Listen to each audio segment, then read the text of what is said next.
Test. And let's make sure that this is actually happening.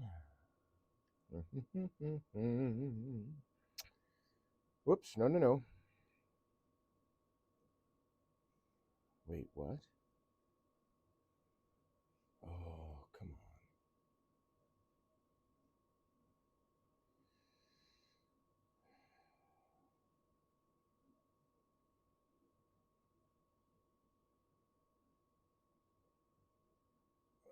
This is not good.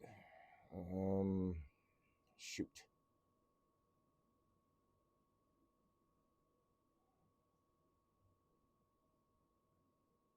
Why did everything shut off?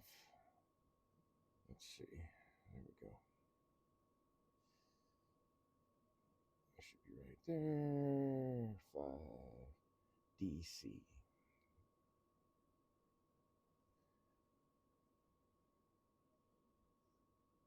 5 DC. Is that right? 3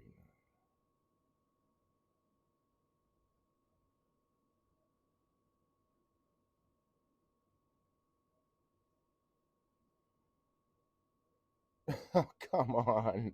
Seriously? Okay. 706, 641.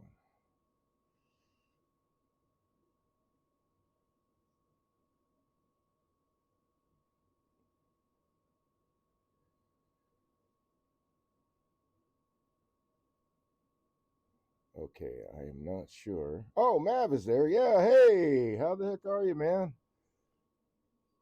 How's it going, Mav? I was double checking to make sure I was actually live. Um, I do have audio, yeah. I had to restart everything. This computer sat for 2 weeks, and apparently, I guess that was too long for everything to stay remembered, and I didn't realize that I had to log every single thing back in. So, it looks like everything is done there. How the heck are you, man? Welcome. As you know, Mav, but other people may not know, my name's Dave. I'm a woodturner. I started turning as therapy for PTSD and just fell in love with it.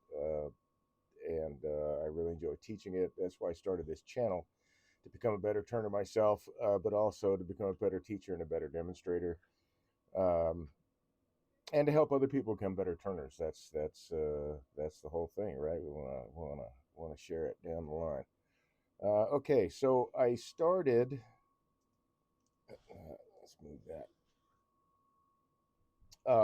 A couple of projects. One of them was a salt box. This is the actual box here. I have this wire attached because I need to wrap this. Unfortunately, and I was going to do that this evening, but I realized 10 minutes ago that I can't. I actually have to glue this all together. So I wanted to step through this really quick to show everybody because I've got the series on YouTube and all the work going in turn. So I want to show these steps. This is the lid is now. I cannot remember. I may have already mentioned this last week, but this is all set, ready to go. This I was able to turn off and turn into the bowl, and I realized I didn't have. I realized that I might have been a little ambitious, um, figuring out where the handle was going to go. I really could use some more practice, chisel work, stuff like that. So what I wound up doing was creating a base for it, and then I made. I wonder if this. There we go. And then I made my own plywood out of veneers strips, and then shaped it into a handle. And in order to and also creating this base allowed me a place to attach the handle, so that it's actually attached to the salt box itself, and then this will get wrapped around the handle there, I've got some scallops kind of carved out there so the wire can wrap right on the handle there. But I need to glue this together. And I also wanted to take this opportunity to talk about best laid plans. Let's turn back to this. So this piece was a piece of green um, cherry crotchwood, and throughout the drying process, after I got all this turned, it finally split again. Except that split made it round, and so the lid itself fits perfectly. I mean, absolutely, there's nothing. I don't even have to jimmy with it at all. I was going to have to do a little bit of fiddling in the future because this was still quite a little bit out of round because of the way it dried. Um, so that split actually was pretty fortuitous, but it was a split I was not expecting. However, I got it filled in here in the inside. And again, back to whoopsie daisy. Let's not lose that. I don't want to. Gotta get that's all ready for to twist and wrap around. I've got it set in here already with a little bit of epoxy ready to wrap, and I was intending to do that first thing, but I realized, as I said, that in order to wrap it, part of the wrap is in part holding the handle up top here, so I have to glue this together. But back to best laid plans. This particular piece of maple has been sitting in my shop for I don't know how long. I usually keep little biscuits. I guess you could call them that, little discs. If I don't use up a whole piece, I'll keep the little disc. This was seasoned, and it's been in the shop for a while. So I was not expecting it to do any cracking at all once it was turned, but it actually did. And it created a split on two sides, but they're not all the way through, and gluing this together will mitigate that. But that was another little issue. Excuse me.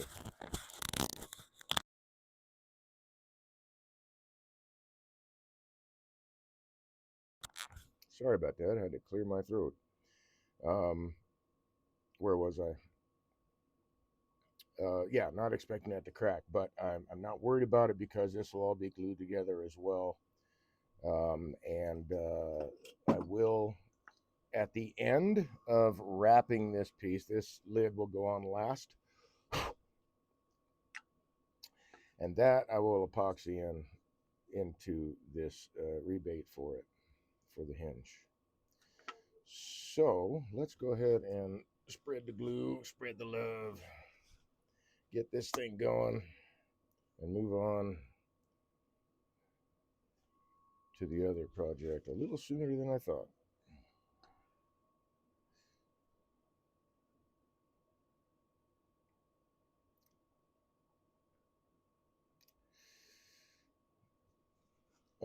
Another thing I should mention, I wanted to mention, because I wanted to mention how I did all this. Um, this I steam bent first and then glued and shaped the finger hold. Let me get this glue off my finger because it's going to eventually drip somewhere I don't want it to. And then I steam bent. Then I had to make these pieces and create that rabbet for where this is going to sit in there. And then steam this again, just this bit here, and bend that into shape and let that sit. Then bring it out and locate where I needed to sit this in here so this was butted right up against the bottom here. And I took 3/32 hole and set in right in here a piece of toothpick to use as a stake so that this cannot slide out. And that's all glued together. So now I just got to get this dude together. I've got my beads lined up, and I've got my glue blocks I'm going to use.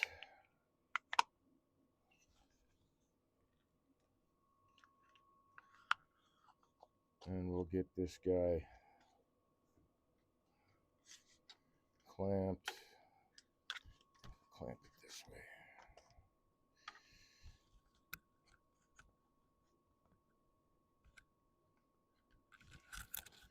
Make sure I'm seated all the way around. Yep.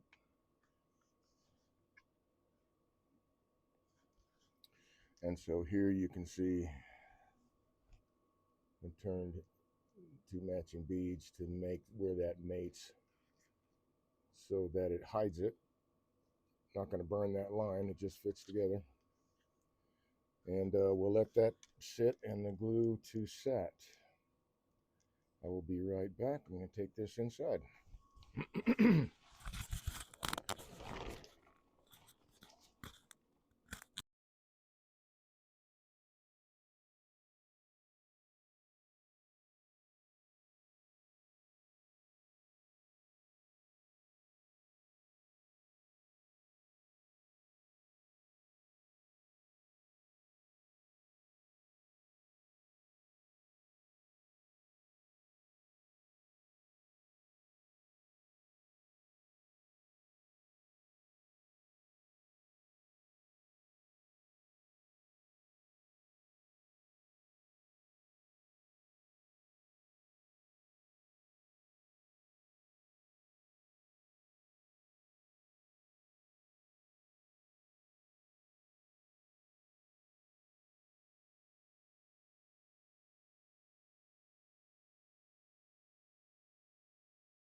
All right, so now I got audio again. Okay. I need to move these things here. Got to keep that and that. So those can sit there. These can actually.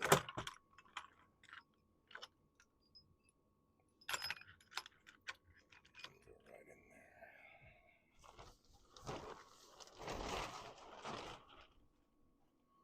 All right, so we're back to this grinder project. I have shaped everything here. Let me see, where's my mark? There it is.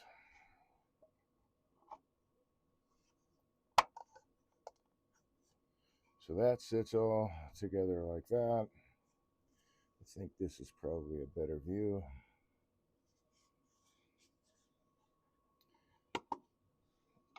Then of course the lid sits on there. So I need to work on this drawer and need to turn some feet. I've got, let's be very careful with this. There we go. I've got 4 holes drilled to accept tenons for feet. And that is 5/16. So I'm going to turn a couple of feet. This is this guy. And get those set. This piece here, I'm pretty sure is ready to be finished. I just need to take a 400 grit and chamfer these sharper edges. So let's turn some feet. I need 4.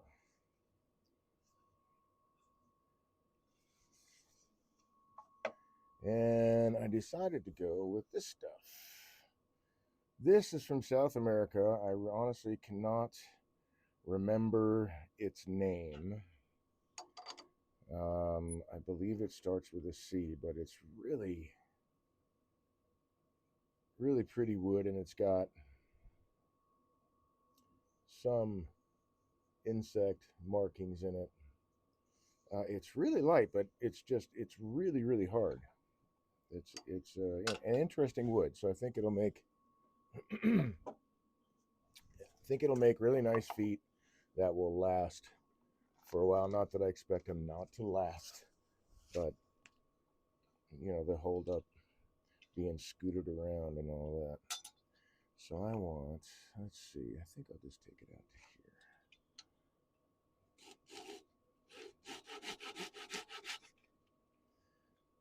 And this stuff is really,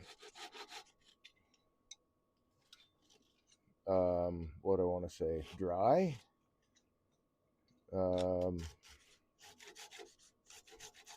It's definitely well seasoned, put it that way. I'm trying to think of the term that I want to use.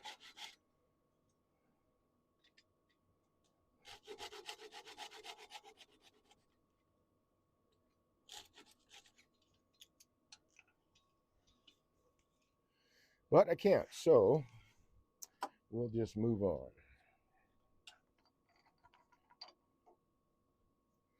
So I know that my tenon for the feet is 5/16. I can turn my feet and I can turn the tenon and use this 5/16 open end wrench as my tenon gauge.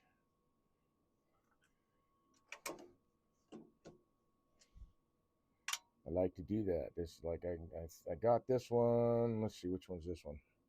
It's a Husky. So I got this at a garage sale for like a nickel or something.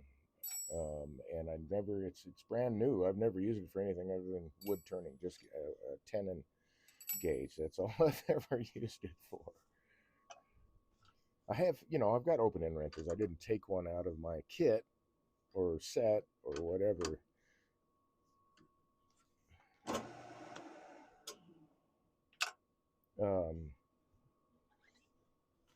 To use for wood turning. I got a wrench specifically so I can leave it in my wood turning box, and that means I have multiples, but every place has got the tools it needs, or every box, or whatever, however you want to put that.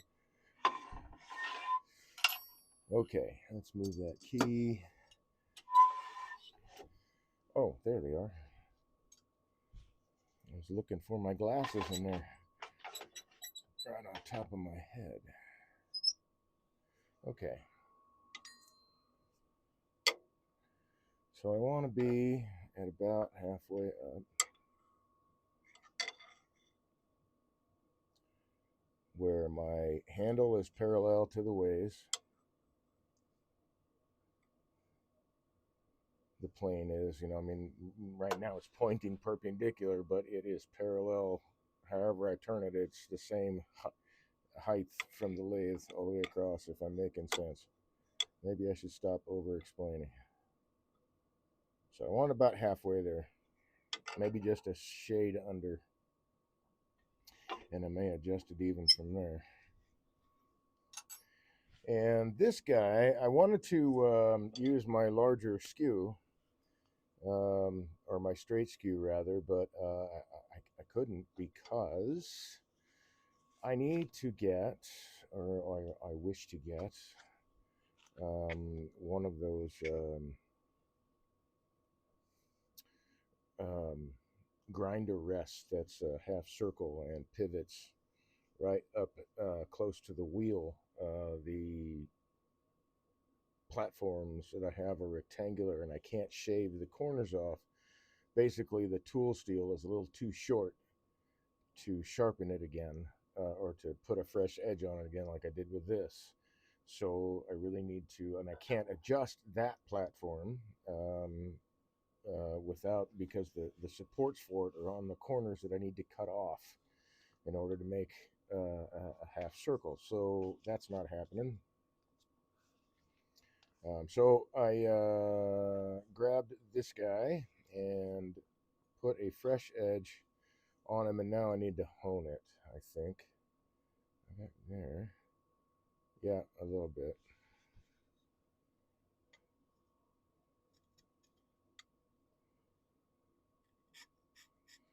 And I think, I don't know, maybe this will be a, it's in camera, right? Yeah, okay. So basically I'm just peeling up, and I need a little more light. Peeling up any burr that's going to be there from the grinding.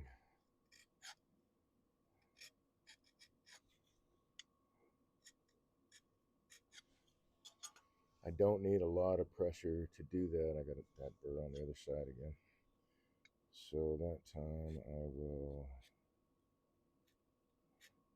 take it down. All right, so let's hone this dude this way.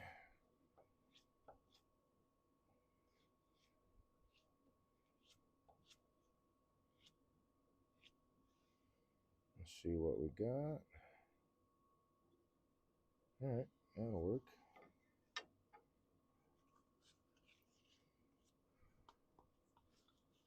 So it's nice to have, I mean, when I originally set my shop up, I had my grinder basically right behind me when I started turning. Well, not originally. I didn't have it nearby originally, and I didn't sharpen as often as I probably should have as a new turner. Where's that? There it is. I'll turn that off just for a second. Because the grinder was so far away. And when I got involved with the Woodturning Club here, and then when Lyle Jameson became my mentor, he came over to look at the shop setup and gave me some good suggestions. One of them being put the grinder right next to you. So all you got to do is turn, put a new fresh edge, and get back to turning. And that's how I turned for a couple of years. But as I um, got more experience with the tools and got more experience with sharpening and all that stuff, I found that often, if I need to, I can hone, but I also have multiple tool steels so that I don't have to sharpen as often. I can take a tool steel out and replace it with one that has a fresh edge. Um, and then cycle through those until I need to sharpen, and then I just sharpen them all at the same time. Um, and with my skew, I often will just hone it because it doesn't take very long. Instead of going out and putting a new edge, because often after putting an edge on a skew, you still have one side is slightly rolled over from the other, just going back and forth on the wheel.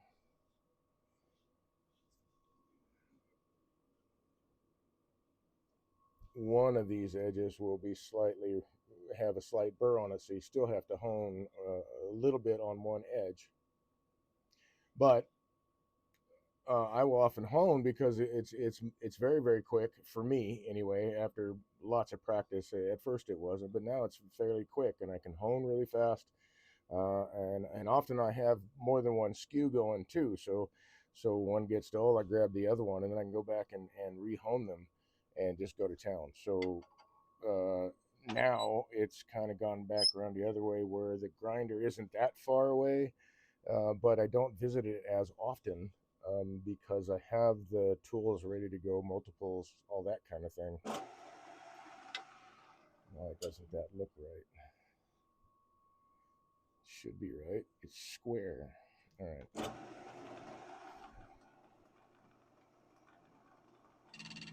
Yeah, I'm a little too high. Let's try that.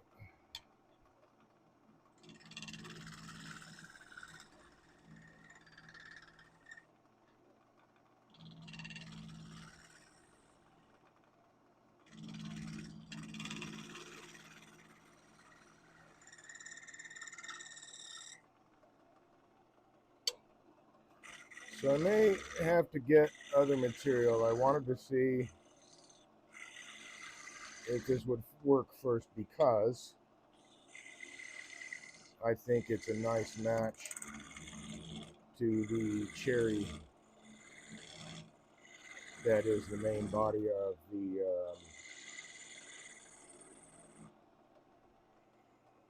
I'm sorry, not the cherry or the maple. The maple burl. It is the main body of the grind. I'm working with two burls: cherry burl, and a crotchwood, and then maple burl. I may have to actually use.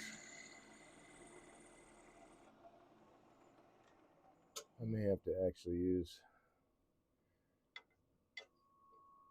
Yeah, to get it round. I thought that I would be able to get this.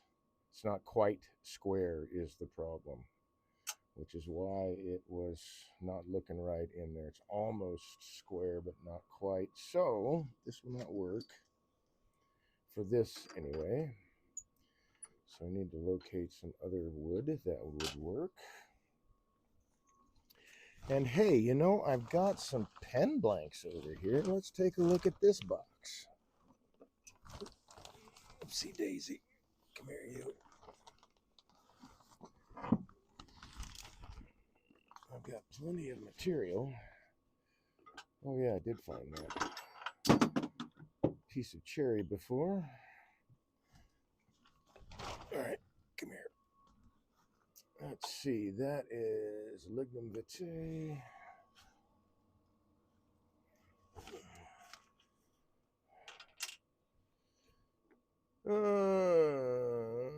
Cocobolo.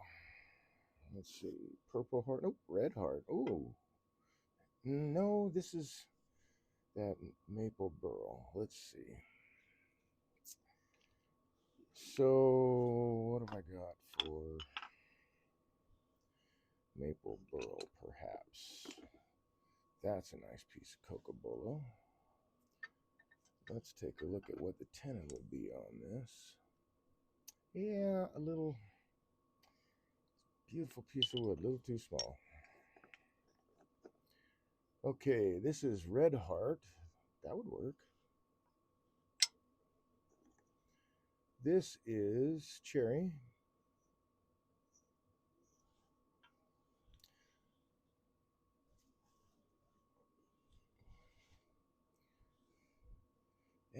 Wouldn't quite work. Almost.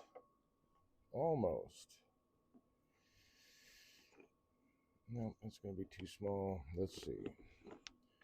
Looks like I've got plenty of cherry, plenty of red heart.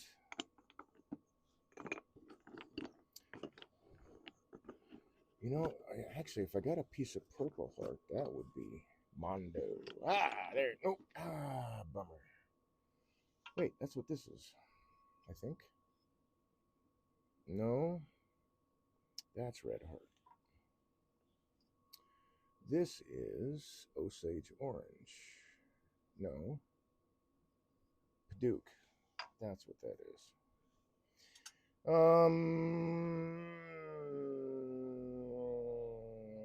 Purple heart. I know I've got purple heart somewhere. I should have some blanks. There's some more of that stuff. All right, so we'll put that away. Put that away. All of this goes away. And I think I've got, whoopsie daisy, a piece of purple heart on the other side of the shop. I'm going to take a look here real quick. Because that would, I mean, it's pipal. So let me see. Make sure I don't have it like right here. Nope. I'm pretty sure I've got.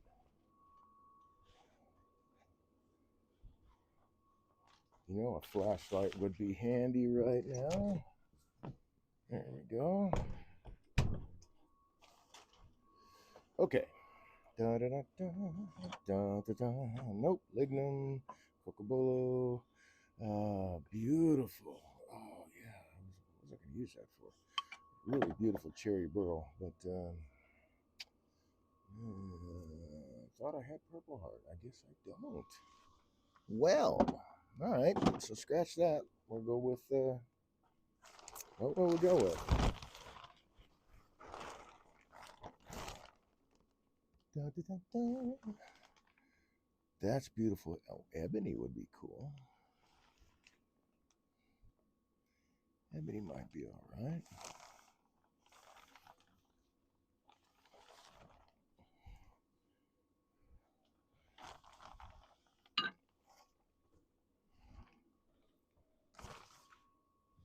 Oh, I know where I saw it.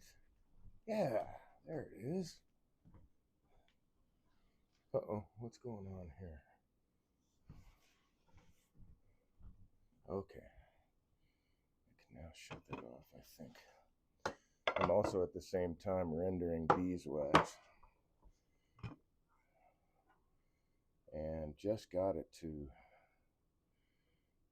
I've been working on it pretty much all day.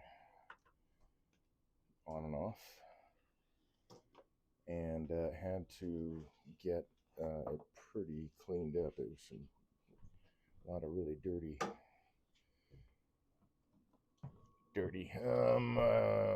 wax that had a lot of cocoonage still left inside of it. There we go.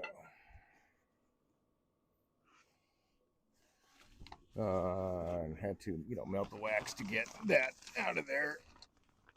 And it's been pretty labor intensive. But it was wax collected over the last 2 or 3 seasons. It's just been sitting and waiting to be rendered. Okay, Purple Heart. Let's see, I think 1, 2, so we'll go here.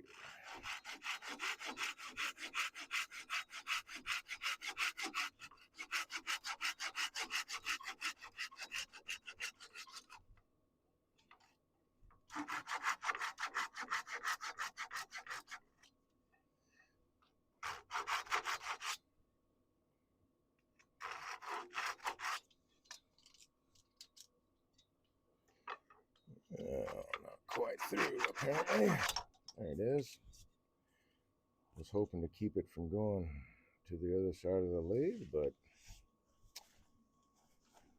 no luck this time. All right, Purple Heart.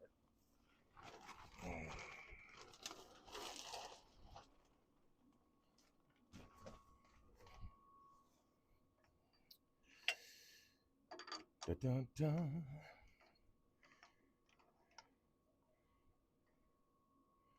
Now, 3 legs, 3 feet.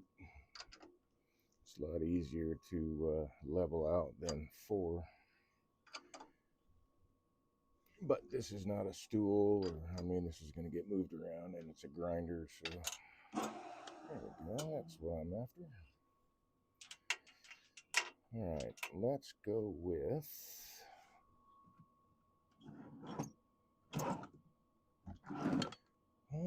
get what I'm after till the day where is it? Oh, it's already up here. Till the day I die.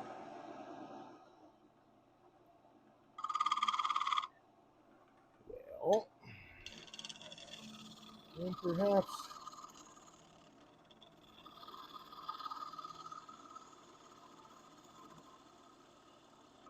we should true it up first.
Easy there, cowboy.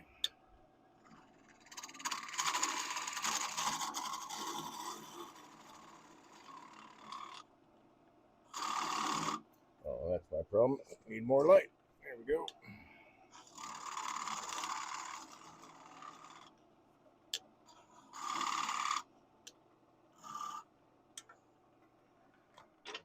Now, just to double check myself here.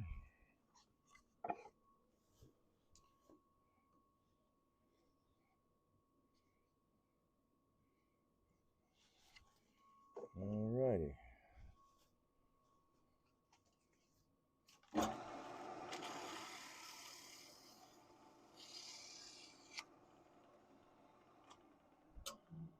Just a shade tight. There we go. And that means that I can, yes. Come on. So I'll have to put a groove on those so that the glue can come out. But I want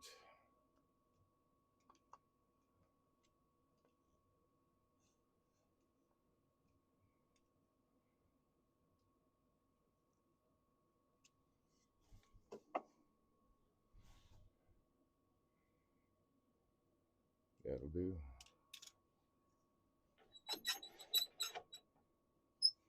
I don't want a sloppy fit.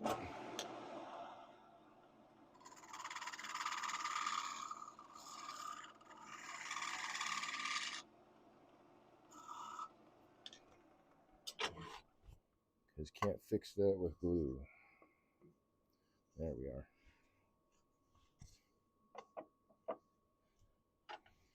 Let's not set that like that.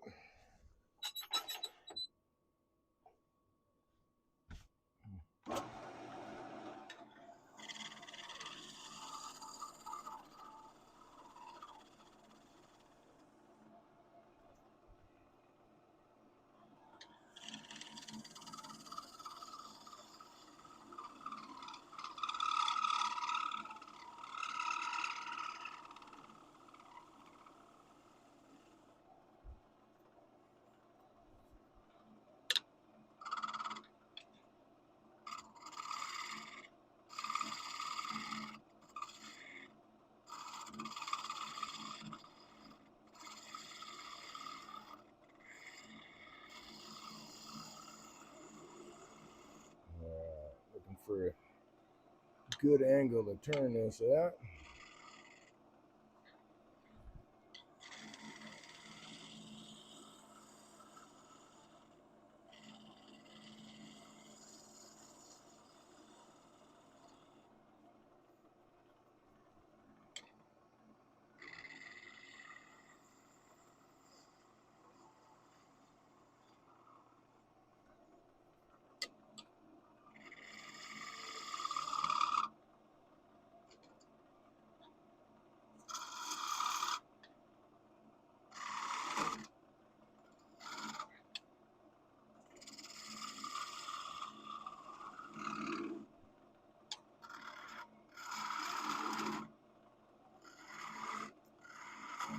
So I'll finish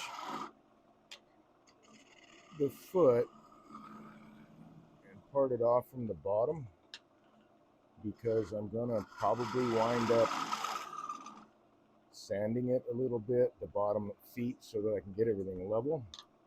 And it's okay if that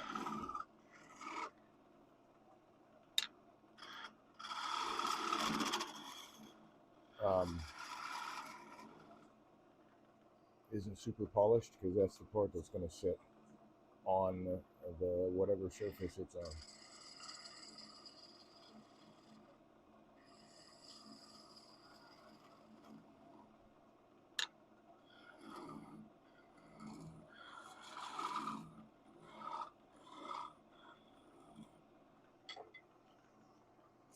I think I'm actually turning at the slowest speed my lathe will go now that I notice it. I'm not paying attention, obviously, but this goes to show you that it's not the speed of the lathe that makes you a better turner.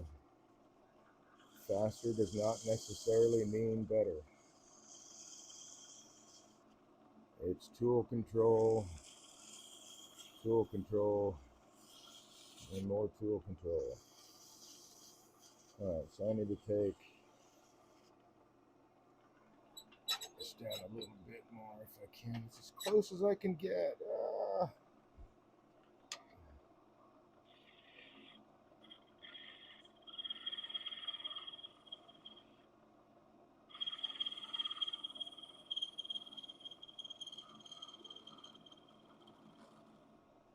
There we go.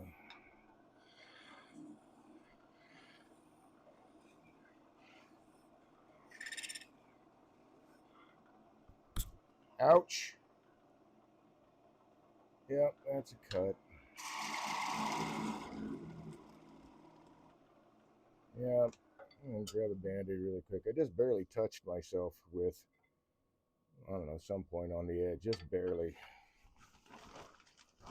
But sharp tools are important.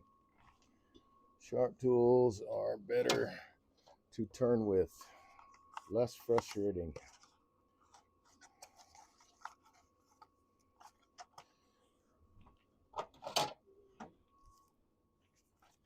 And I do say, you should sharpen often.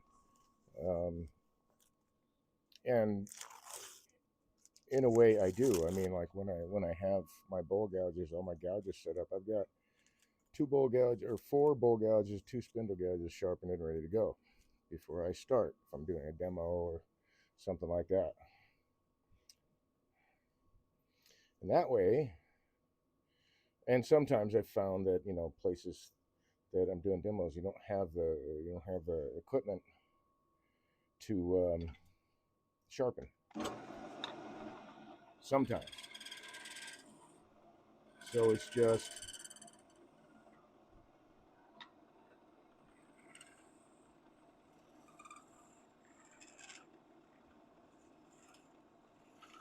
instead of sharpening a tool every time I use it and it gets dull, I've sharpened ahead of time.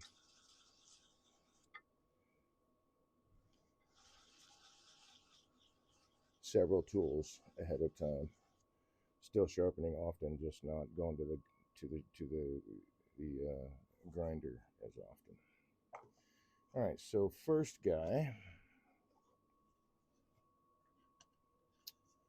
Yeah, I think that works nicely. So 3 more of those.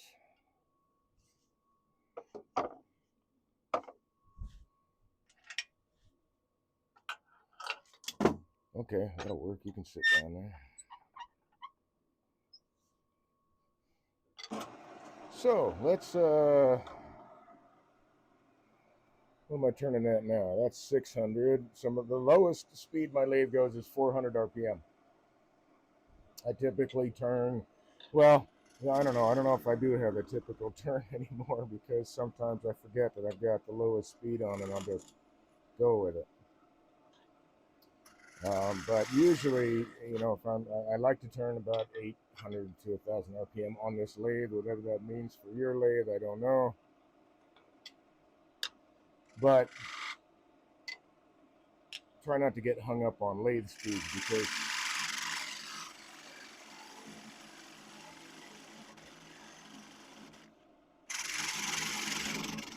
it's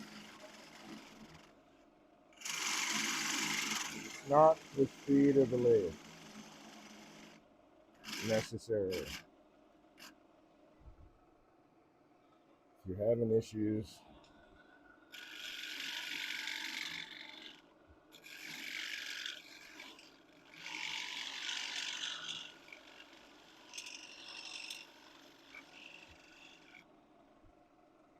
there you go.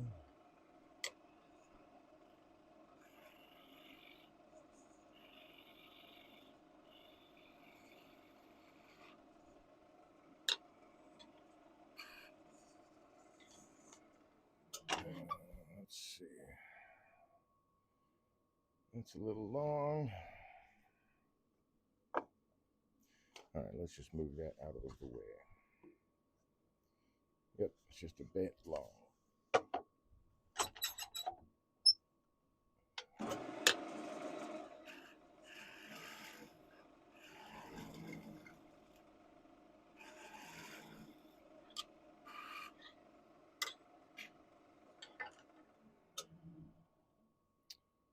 There we go.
Oops.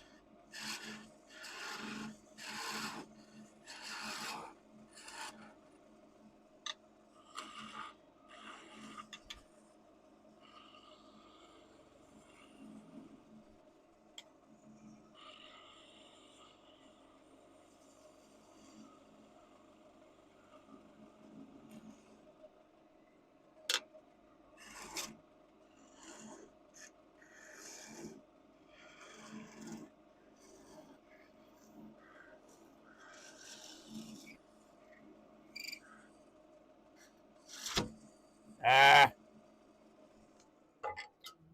dang it. I caught one of those ears there. Doggone it. So we gotta clean that up.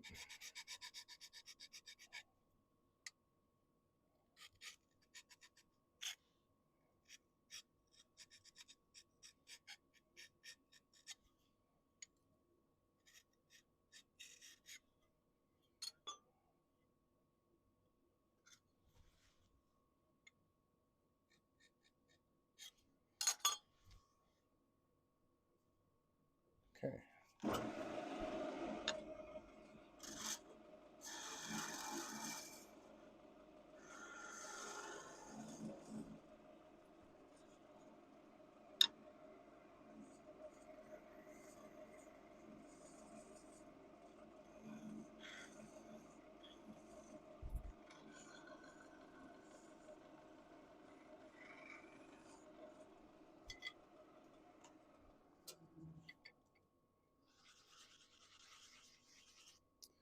Okay, that's 2. Come on.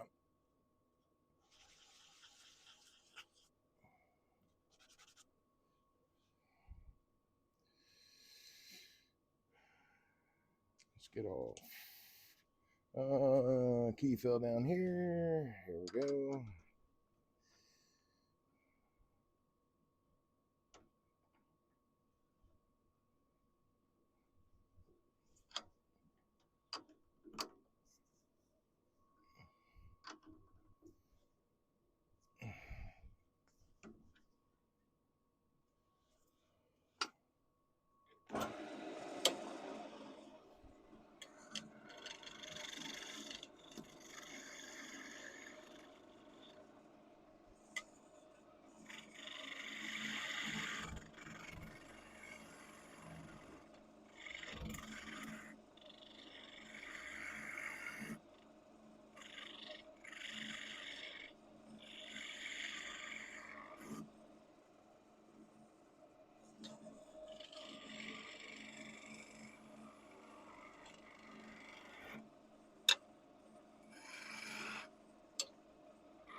this is not quite seated.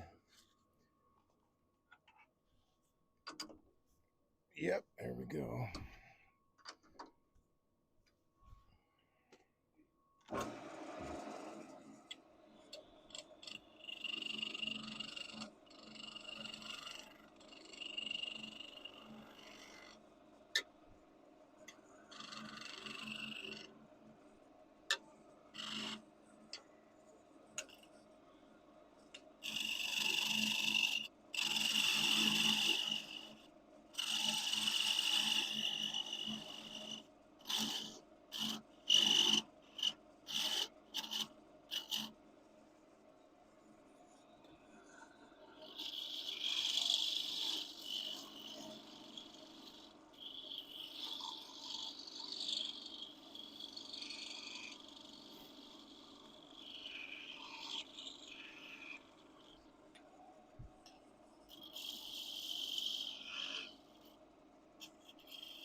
Easy there, killer.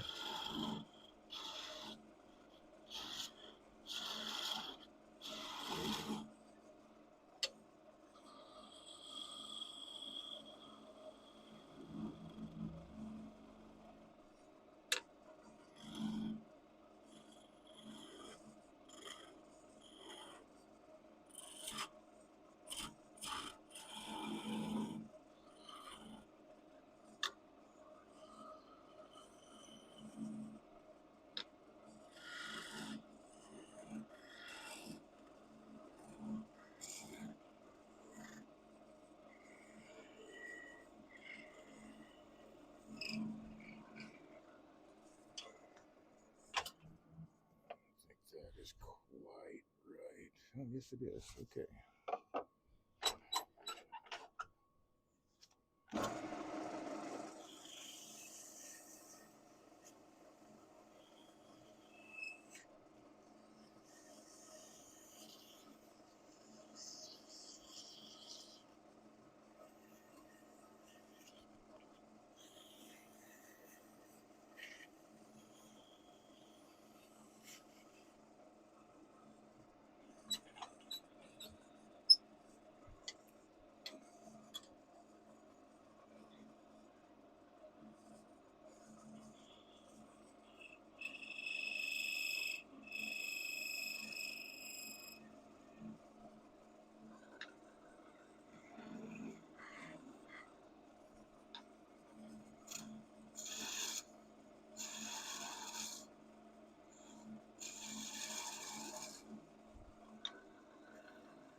Oops. Oh, well, that's kind of silly. You don't want to see that. You want to see this.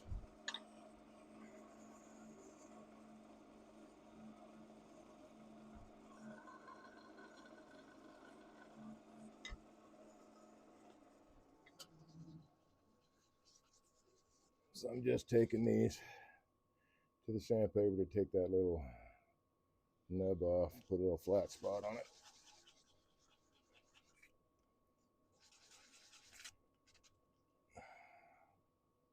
Come on. My sandpaper's getting wore out. Okay, there we go. And Well, let's see if I can do one more out of this piece.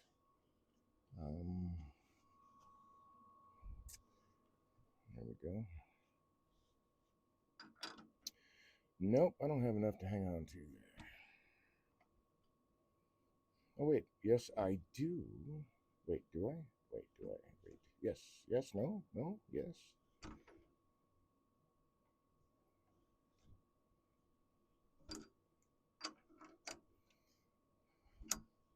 All right.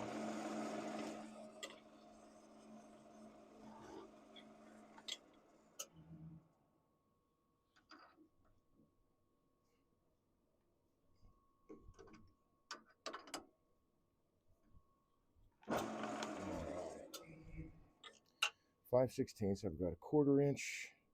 What have I got? I've got a quarter. I think I do have 5/16. That would be awesome if I have a 5/16.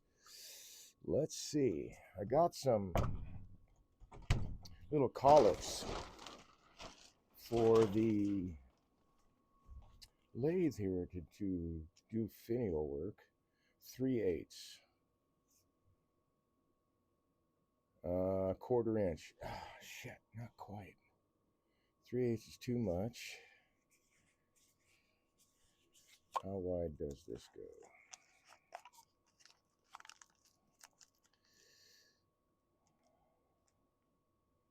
Three-quarter. No, that's 1/4. Why does it say? Or did I misread it? I must have misread it. Yep. Oh, no, I didn't. I did say 1/4, didn't I? And here I am expecting something different. And I even said that out loud. Huh. All right, so the 3/8 is probably too big. But let's just check.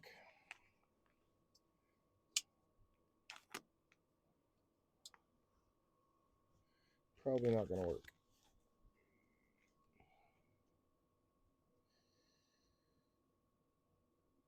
Yeah, I don't think that's going to hold it.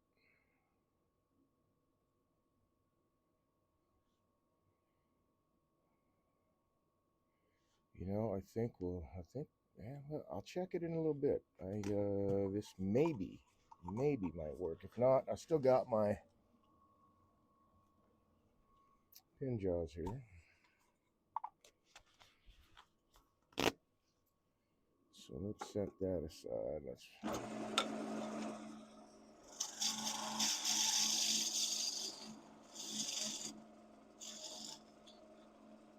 turn this pin.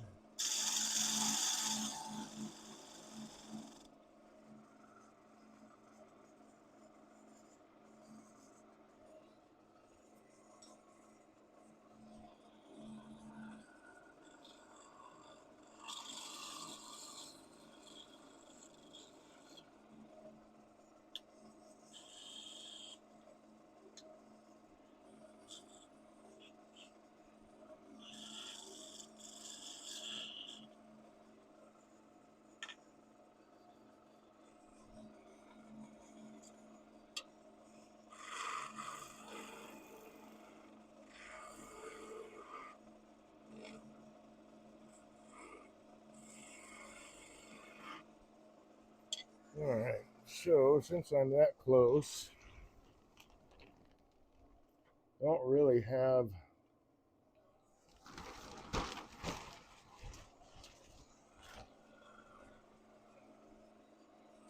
the room for this, so I'll switch over to a spindle drill.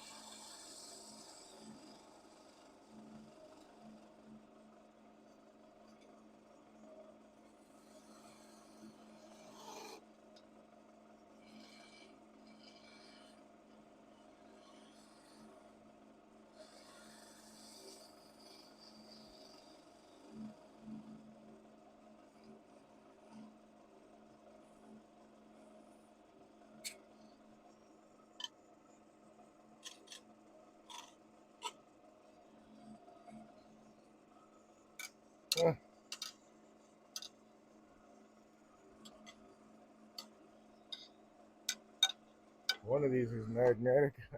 One of these has been magnetized. I don't know which one. All right, put that away.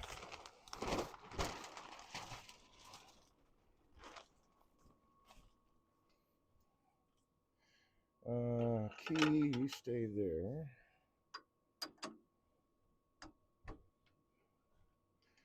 So I want to see if this is going to work, because if this will work, it makes me kind of groovy.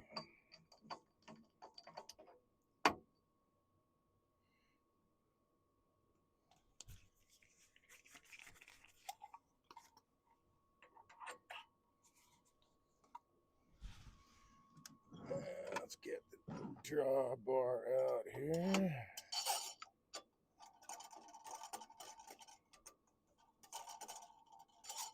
It's not reaching. Oh, I will get the longer one then. I think that's over here.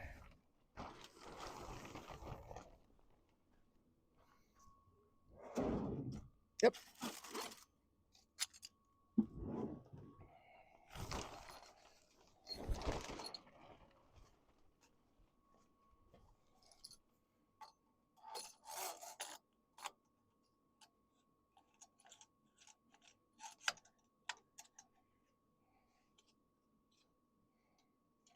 Okay, what gives here? Am I not even close?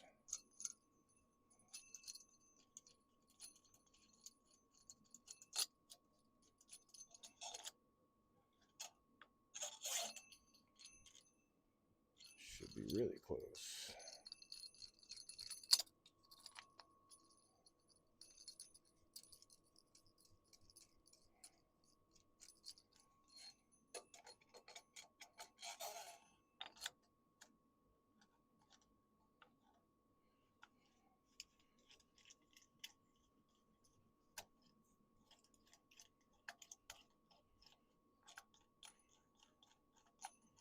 Dang, was I that far off? Holy cow, man.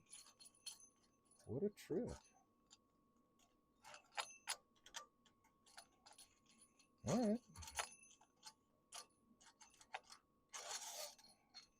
Seems like it's going to go all. Yes, it is. So I must have. Oh, I see. Okay. Ah, darn it. This requires 3/8 inch. This one requires 3/8 inch rod. So I am sticking with. Yep, sure enough. Darn it. All right. So I need to make a new one with 3/8 inch rod. I have 1/4 inch drawbars, because everything else I have is 1/4 inch. So I guess I'll have to make a special jig just for this, which is okay. If I have to, I guess.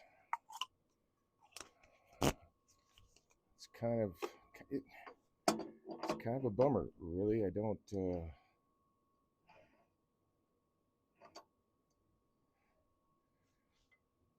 like having unitaskers. I want to have as few unitaskers as I possibly can.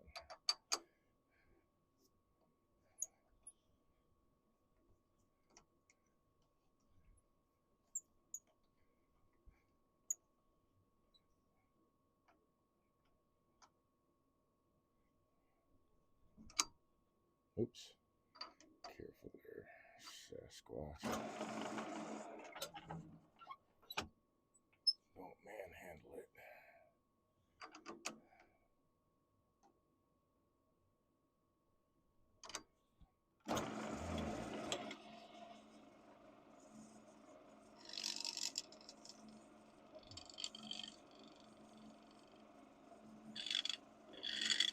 Ah!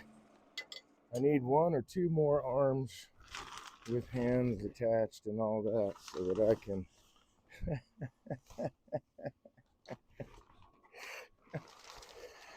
oh my goodness. All right. You know, when you need that hold back and you don't have it because you're missing an arm, you've only got 2 instead of the 3 or 4 that you need.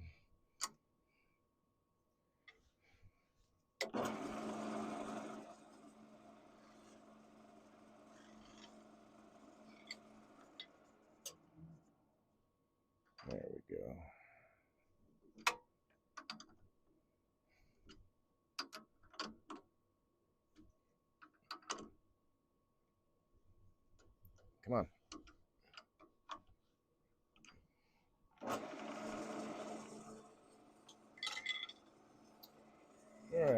do with you, dude? That's not you. Did it fall off or did I? Oh, I put it back. That's right. Well, I need it again. Okay.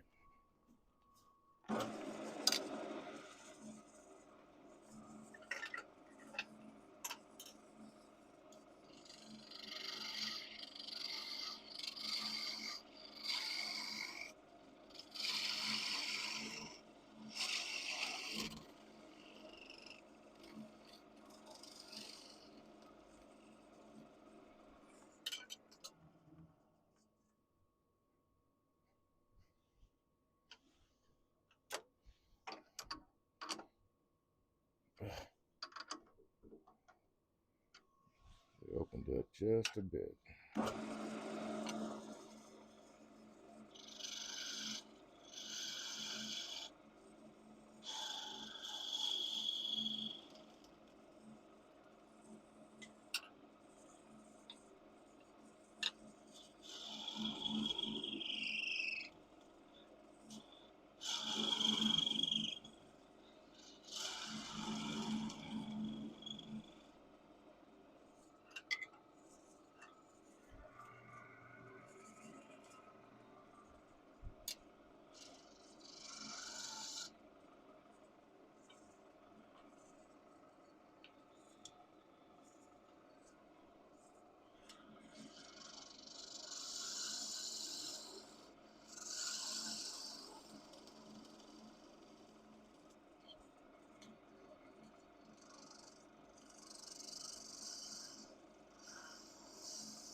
And that one I can just flatten off while it's on the lid. Bonus.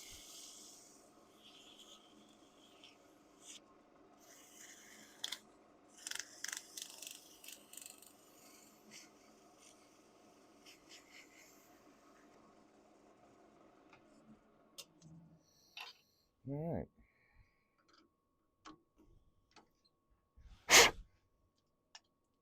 Whoops.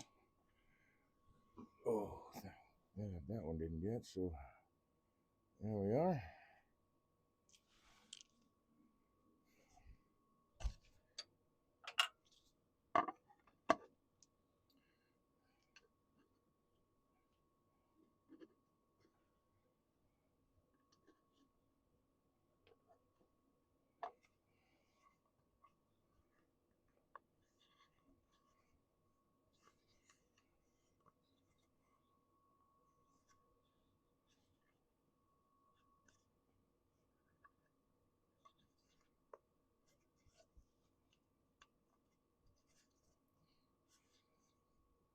Okay.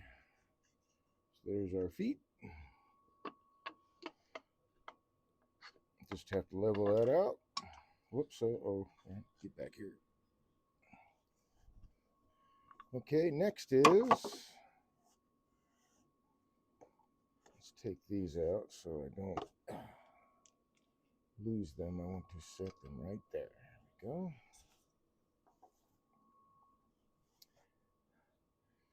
All right, so next bit, rifling through things.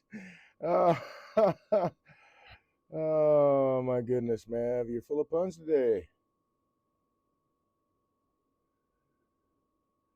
Okay. So I've got this set, and now I need to size the drawer, and it is just a shade big, which is okay. We're going to take that down to size.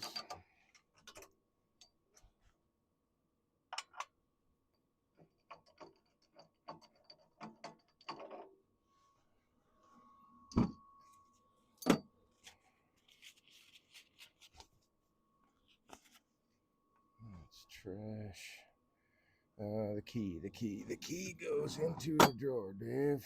That guy, I think I'm going to use, yeah, I'll use this.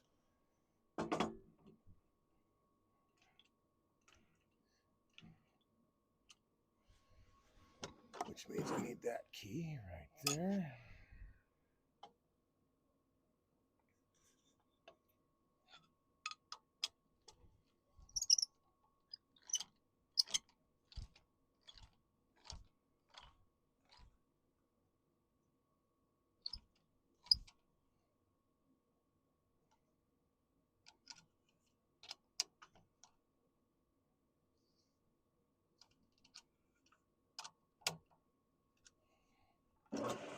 That's running true.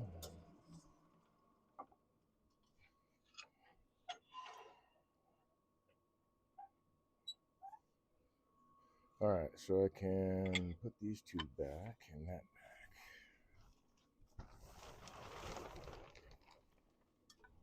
These guys out of the way.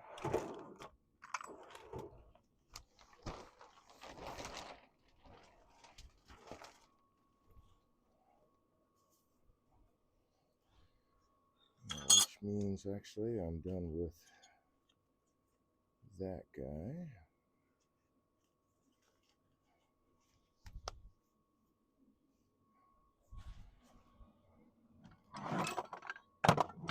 Okay.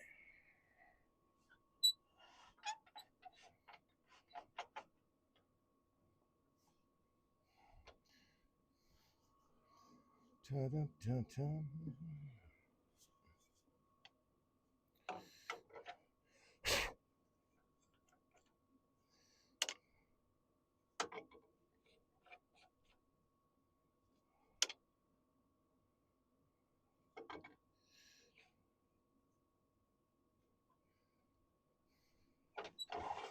Whoops, that's not what I want to do. There we go.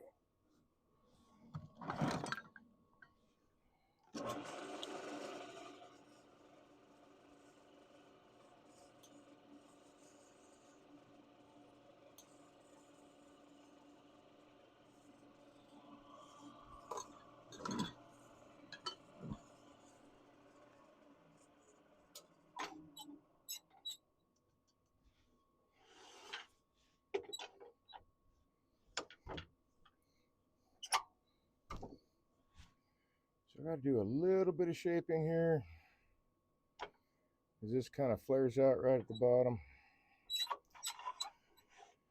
And I'll be taking off basically to this line. I'll be taking off that much.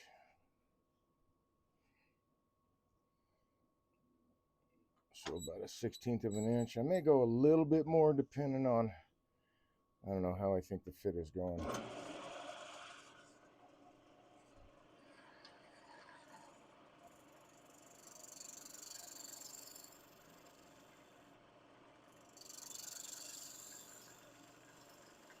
Hey now.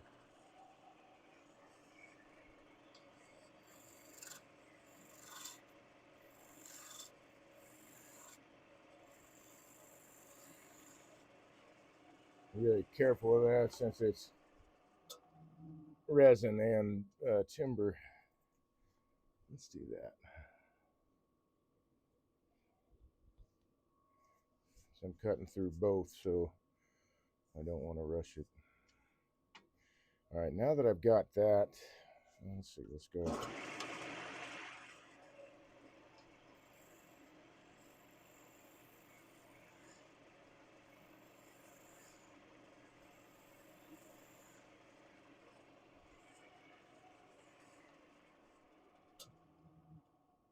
So just spider webs, but you can take your cuts as thin or as thick as you like.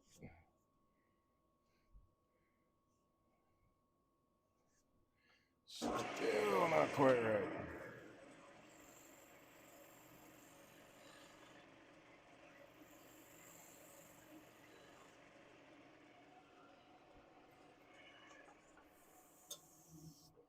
All right. Now, let's see. How do I want to do this? I know exactly how I want to do this.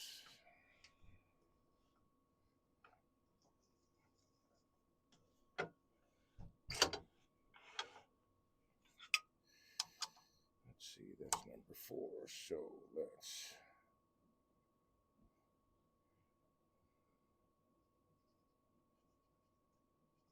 mark it right there.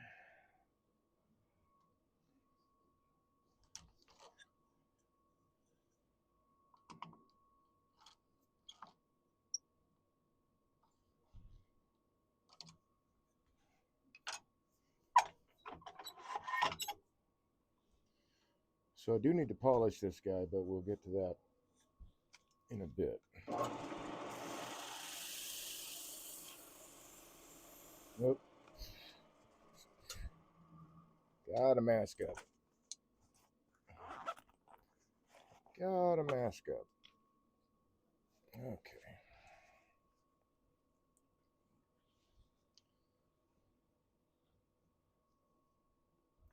Wrong strap.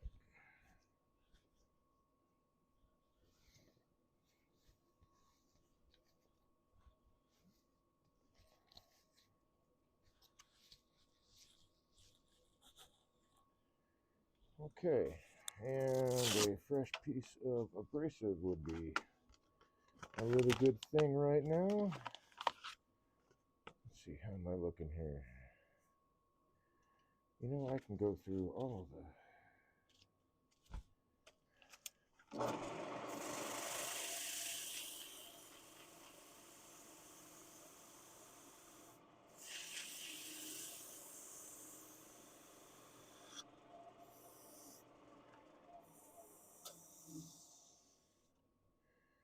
Feels mighty smooth.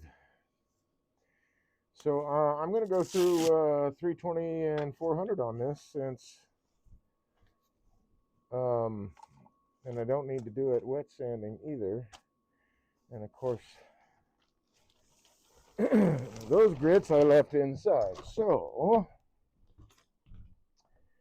wander into the house again. There's my 320, there's my 400. How's the wax doing? Oh,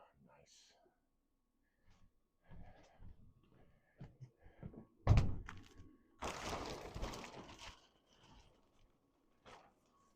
Wasn't sure how much wax I'd get on all this stuff. There's a lot of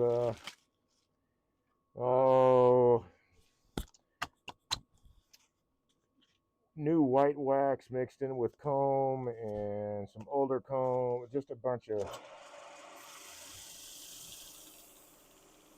I'm glad I got wax out of it.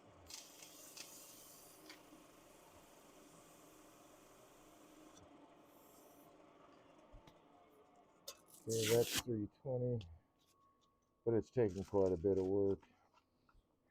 Normally the wax that I render is just the cappings from the frames of honey that I've drawn out or extracted.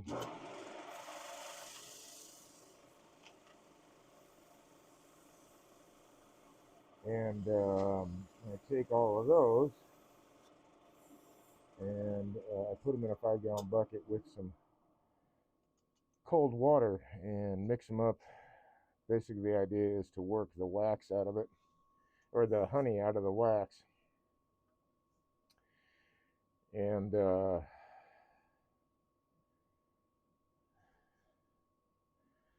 at that. Give me some light. Okay, cool. And then change the bucket water a couple times until the most of the honey smell is out of the water. And then dry the wax and then melt it that way. Very little stuff in it. I mean, there's still going to be some bee parts and whatnot, but not as much comb and other hive detritus. I don't want to call it garbage, but I mean, as far as melting wax is concerned, that's what's left behind. The dross is the garbage, I guess. What did I need to do? I needed to take this. So, yep, about a 1/16 of an inch, maybe a little bit more. So I need my number 4 jaws. It's right there. And then my mark.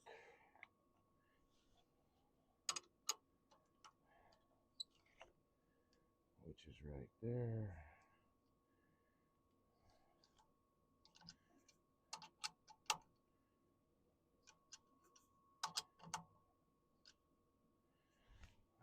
True, yes. Alright, let's get rid of the elbow poker guy for a while. Oh no, no, no, no, no, no, no, no, no, no, no, no, no, no. Oh no, no, no, no. I need to find, I just dropped one of the feet, setting that down. And I'm gonna have to find it or turn another one really quick. That's kind of important. I don't know where it went. Oh, shoot. Oh, what a pain. Ah, found it. Yay. Oh.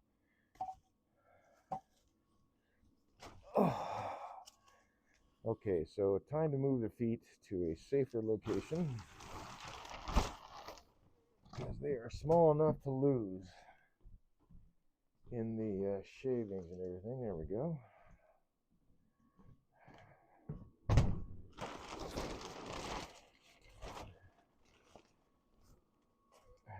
Oh, don't need the mask.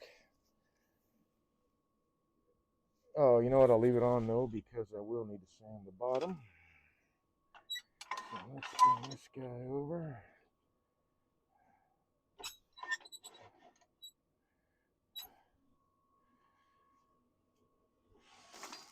Move all that aside.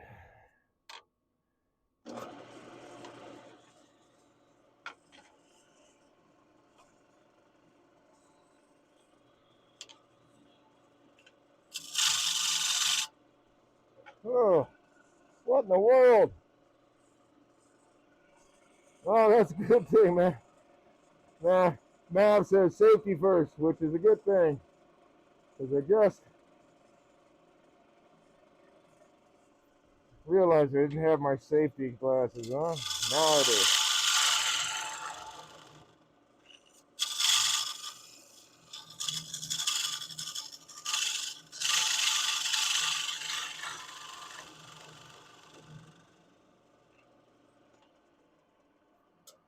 Alright. So the inside bottom of this guy is like right up there. It's a little, it's not super thick on the bottom, but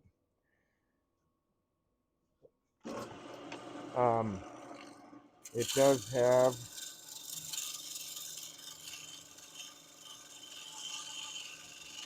a little bit more material than the bottom.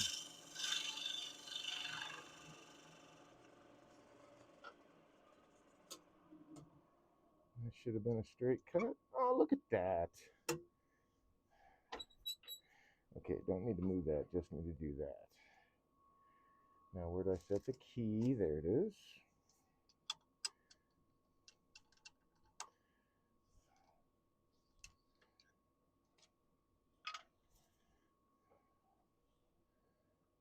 Oh, yeah, baby. Okay. That will do, I think.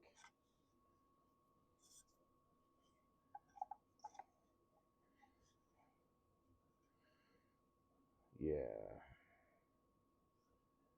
Very nice.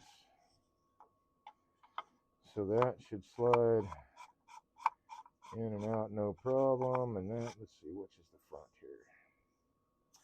That's going to be the front. Something like that. Yeah. And then the hand will be right there. Well, not on this part, actually. Okay, let's see. What's next on this guy?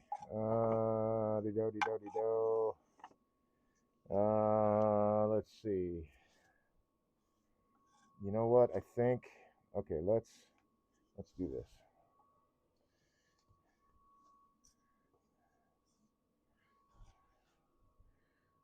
Okay, where's my front?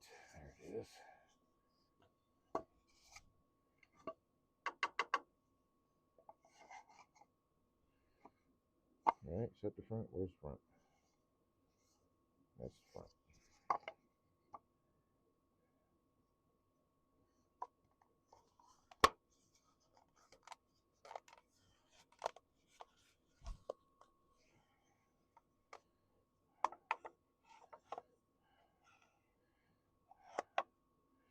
So, you know, I think I'll take just a little bit more off.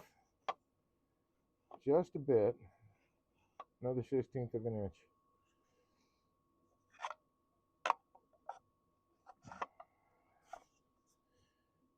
It's fitting really nicely. But I want a little bit, just a tiny little bit of gap here between the top and bottom. Just a little bit though.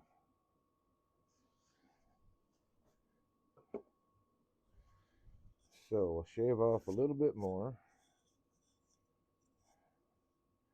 Oh, now of course I've lost my mark. All right. Well, we'll just keep going until it's running true.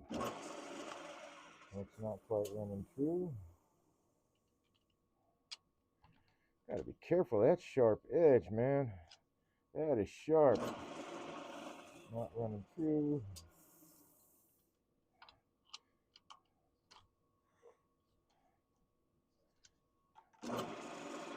Now it's a little bit better, so I'm going to rotate it some more. Basically, I'm kind of rotating it, I don't know, about 1/8 of a turn.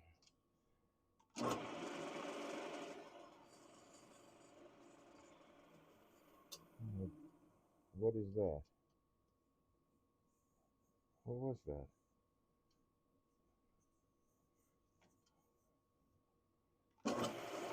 Something was, like something was poking out of the side and it was rubbing against my hand. And now it's not there.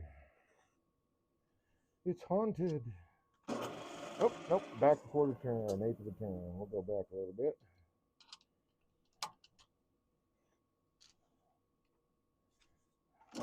There we go.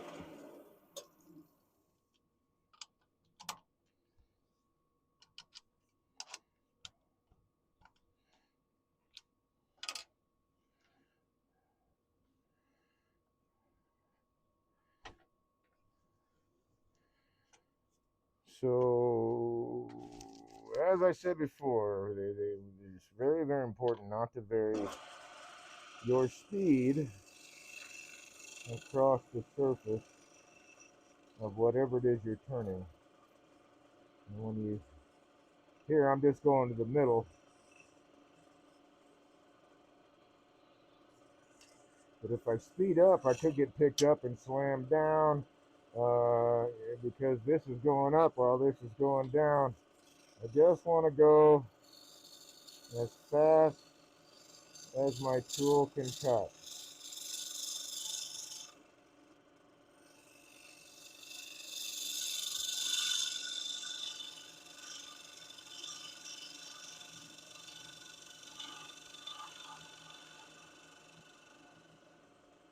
This is a hybrid piece, resin and wood, but I don't want to, that's nice. I don't want to vary the speed. I don't want to get choppy cuts in there. So you can see, if you can get the right angle on it, that the bottom is like right up in here. So I've got like 3/8 inch on the bottom, but I wanted to leave it a little thick. Okay, we're going to 220, which means I can round that off too, which will be very nice.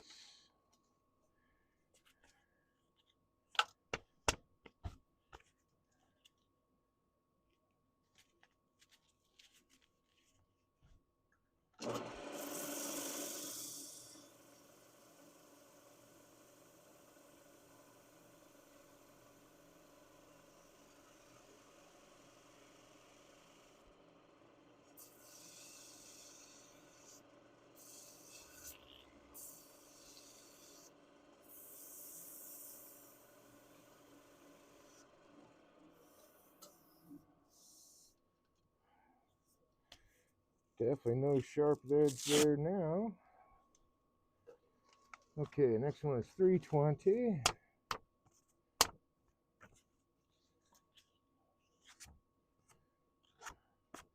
think these Velcro sheets are awesome, but you got to get the stuff cleaned off the Velcro side or it'll leave a lump. And that can gouge your piece.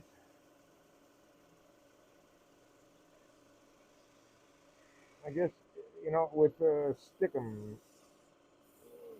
it could happen with that too, right? If you don't have it cleaned off well enough. Okay, that 320 shot on the 400.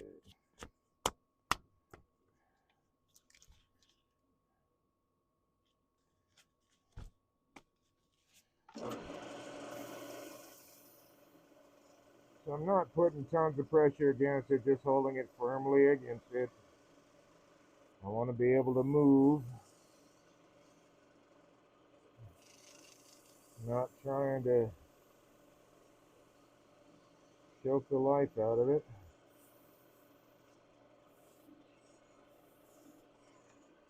There we go. Nice, and that'll clean up real nice. That'll polish really nicely. Okay. Now, that should be about a 1/16 of an inch gap.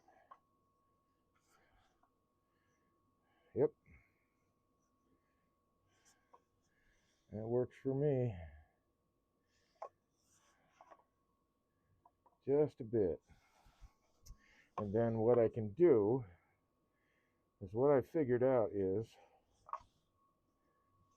that once I have these walls cut right, I'm going to line the sides with veneer. And then the curved part that sits right on the front will line up with the outside curvature properly. Although it would anyway with this in it.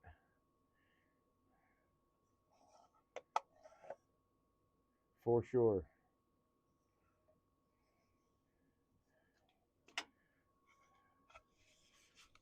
All right, let's go set this stuff aside. We got some polishing work to do, and then attaching some feet, putting some lacquer on it. It's pretty close to being done, actually, so that's really nice.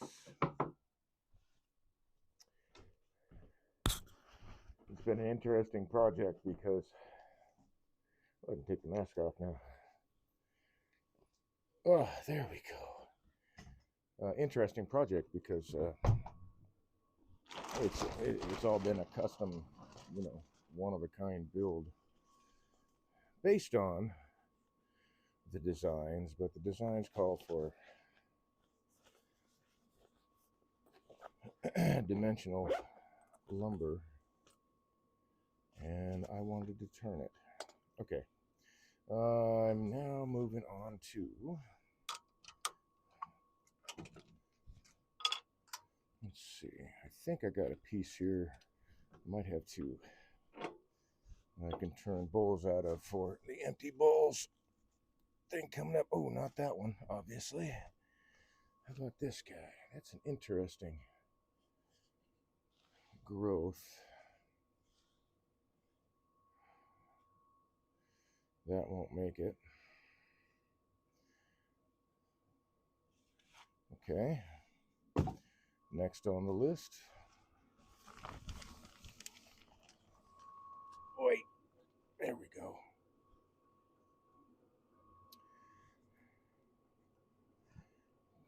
Come here. Oh, there.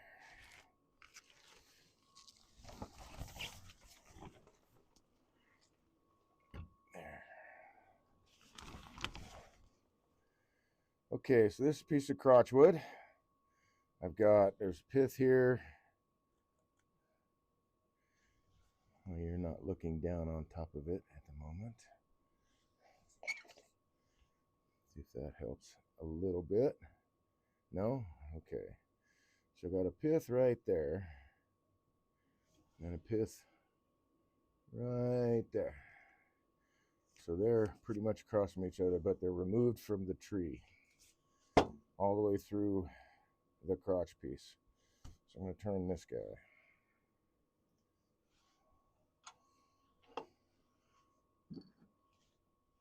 Alley-oop.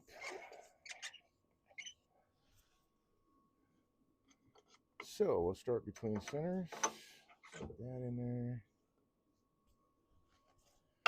Move this aside. These abrasives are done. This needs to get put away. Oh no, things are falling off the lathe. It's all these abrasives I don't need right now. Okay. So this one will mean I need the longer tool rest for a bit.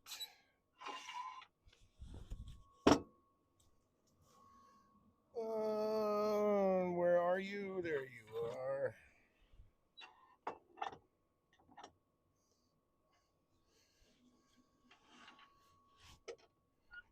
And then I just set it down. There it is. So this looks like oak to me. I think this might actually even be red oak, but it's a crotch piece, so it'll be interesting. So that's basically the center there.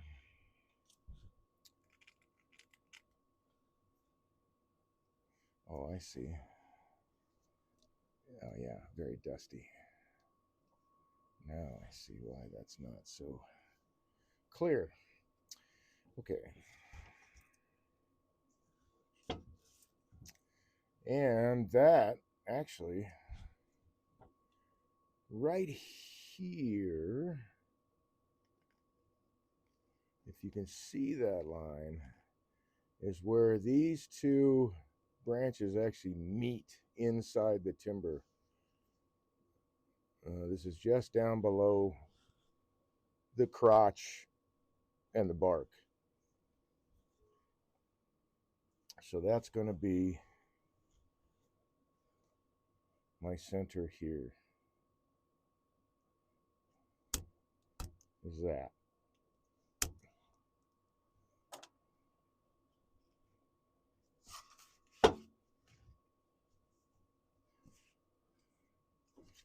And I think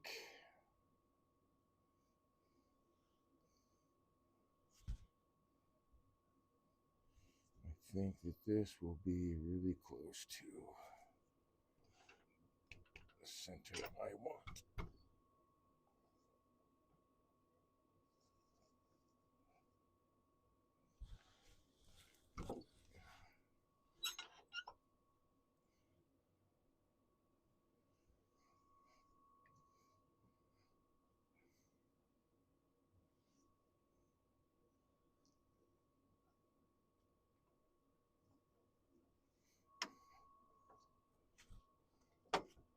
Easy there, cowboy.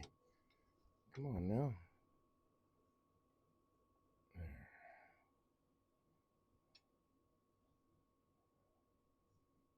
Nope. Come on. So I'm just looking for the balance point.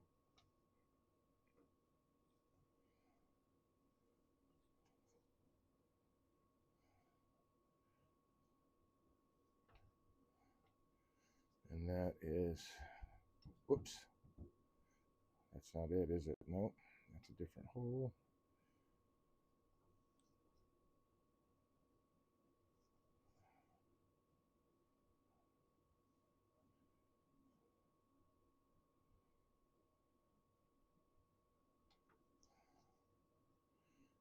I will have it in a second.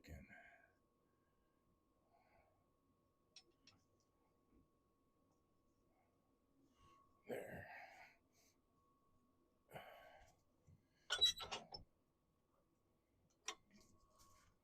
Hello. Oh.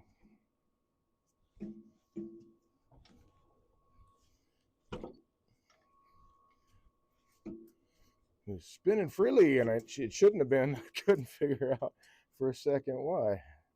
It's because this pin came out of the socket.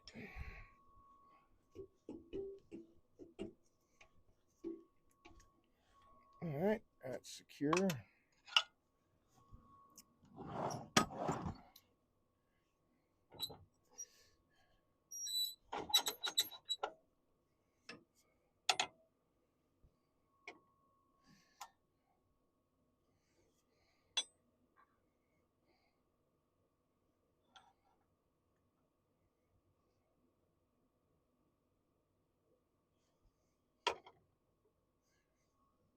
That's the height I want. Make sure all this is going to clear. Yep.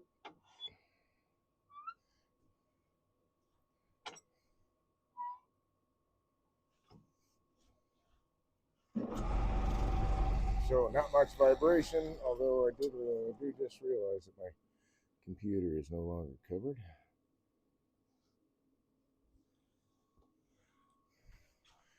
Alright, so let's make this guy round, huh?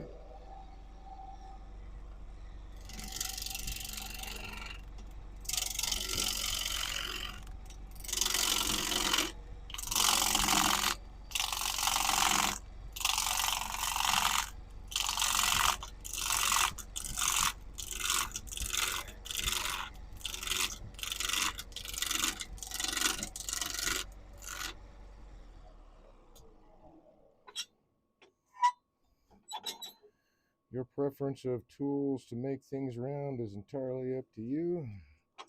Many people use a spindle roughing gouge. I used to have one.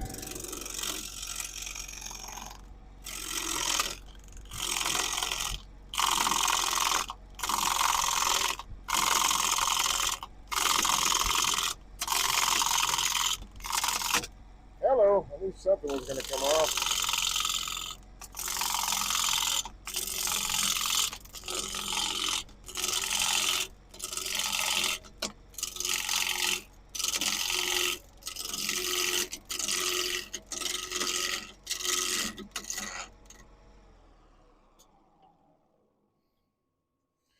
So a little bit more is going to come off too.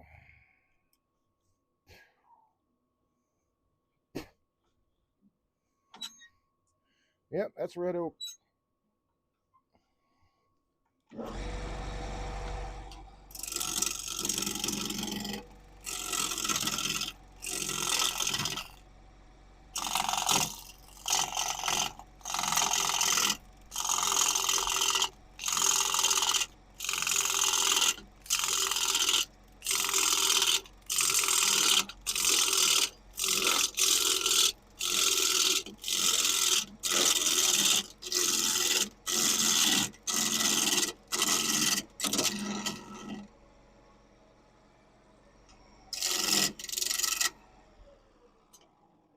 Tool came out of the handle.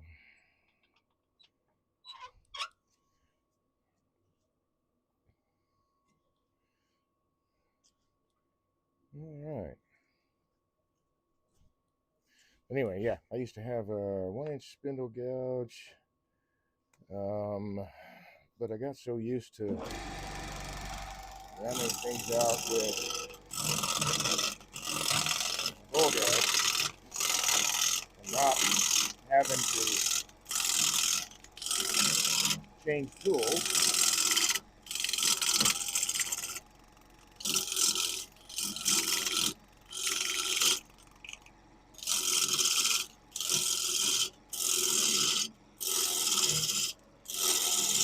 Meant that I didn't have to have so many tools hanging around the lathe.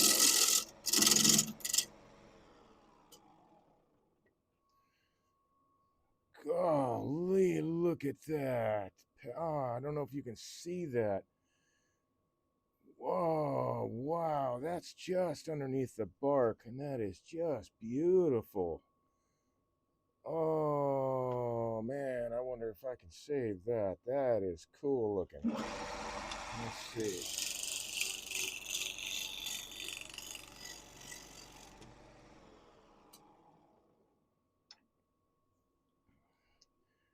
Goodness, I don't know if you can see this.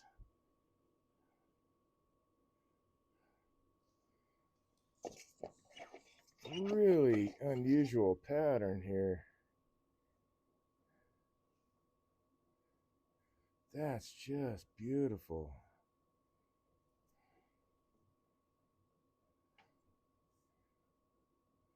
Wow. Okay, I gotta save that. So I may have to shift things this way. I don't know what I'm gonna do yet. Huh. So I don't want to lose. That's really neat. Huh. All right, let's see.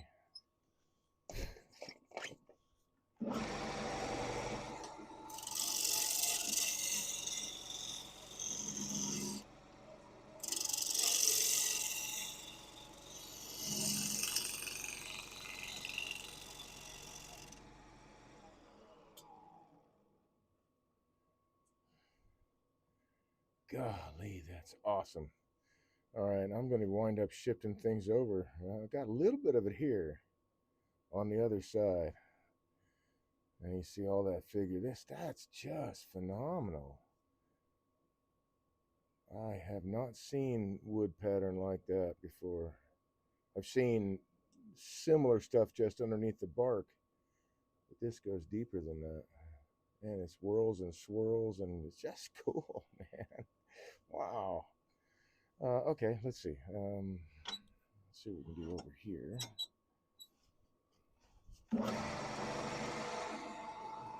That's assuming I get to keep it.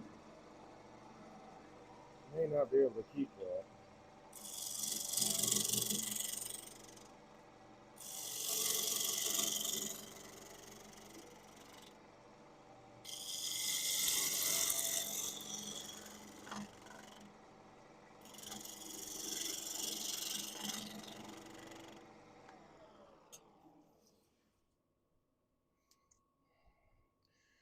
Okay, if I shift over this way,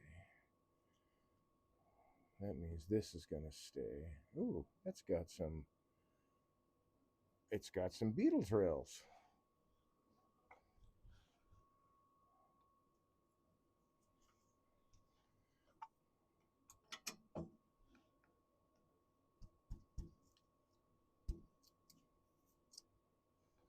Yeah, and there's still some live grubs in it. Right there. Sorry, dude, you're done.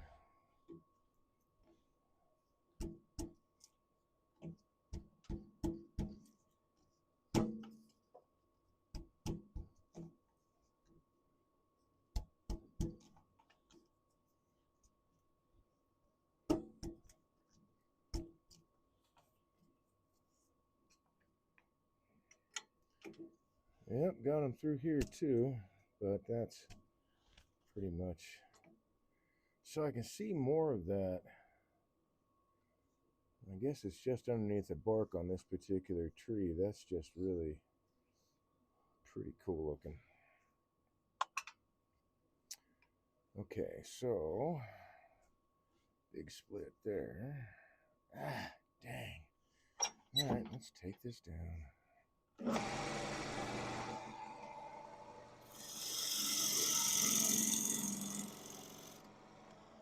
Let's see how far that, excuse me, split goes.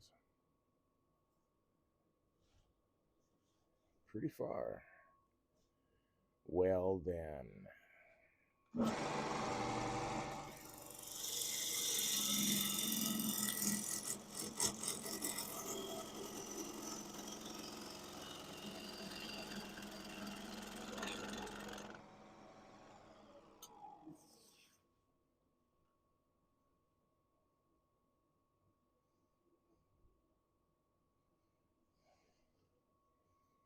Okay, so now I want to shift.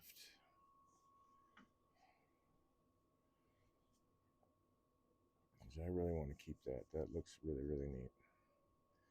So I'm going to shift this down by half an inch. This is still green too. Ah, that means that these splits have got to go. I thought maybe this would be seasoned, but it's not. These splits have to go. Okay, let's map them out.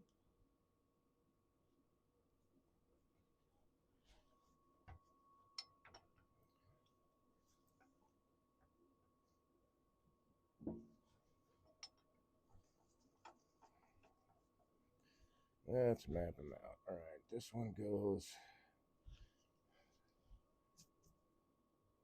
to right about there. This one goes to right about there.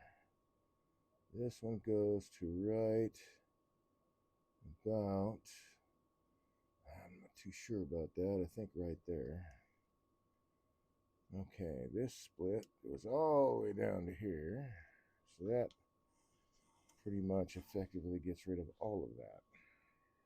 If it's all, that's a lot of split. Dang it, dang it, dang it, dang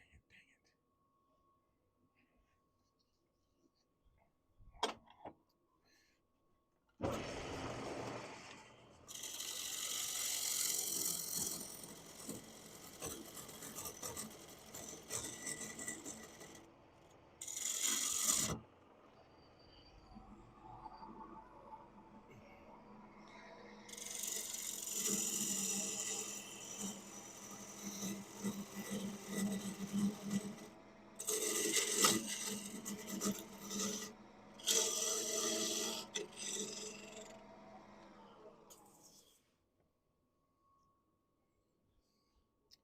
Yep, they go all the way through to the end, unfortunately. So they gotta go.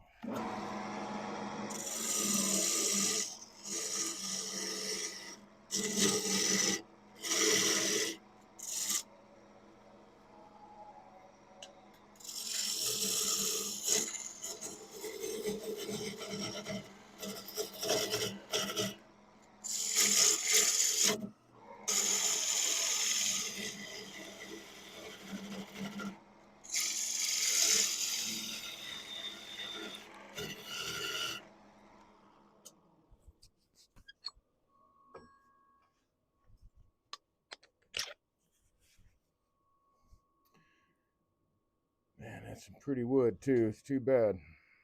That's really too bad.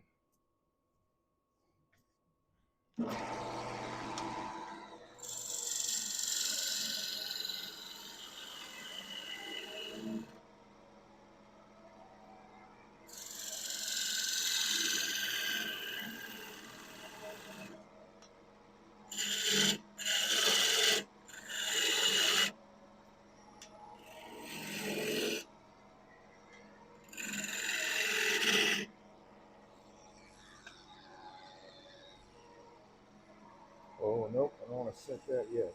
Let's see, I just want to cut it off.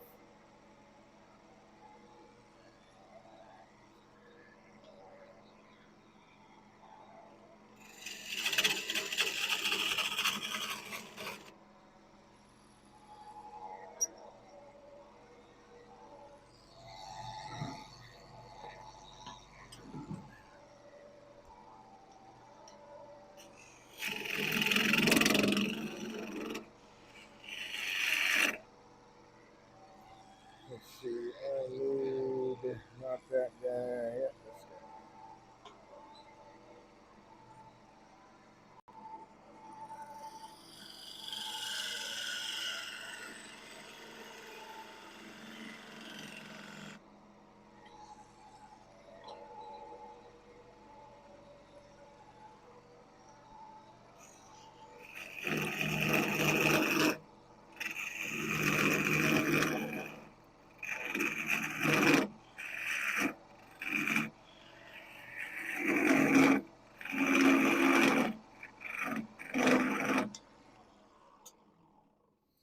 That is quite the bummer. All right, let's see. I want that line right there. And then I want that line right there.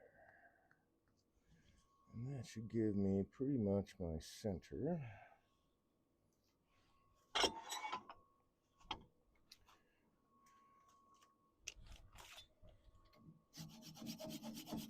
Oh, yep, that's still definitely green.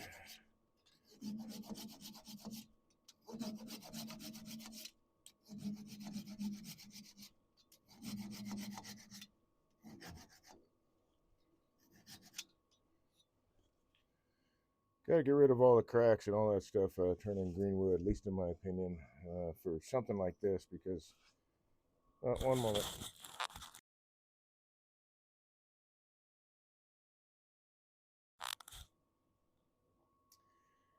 Sorry, had to sneeze. And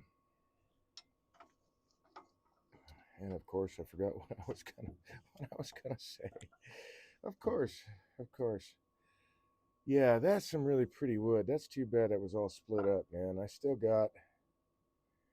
Okay, so I've got a little bit happening right here. That's about 3/8 of an inch. I'm going to shift this way. And I think I'm going to shift. I'm going to start off with, I think I'll start off with half an inch. Start off with half an inch. That's my new center.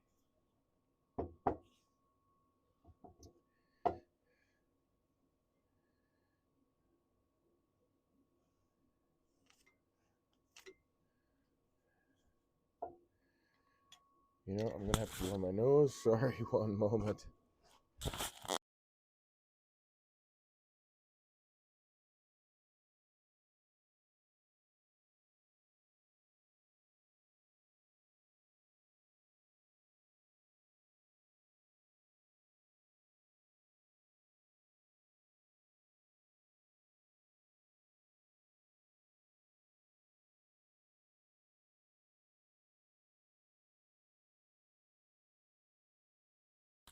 All right.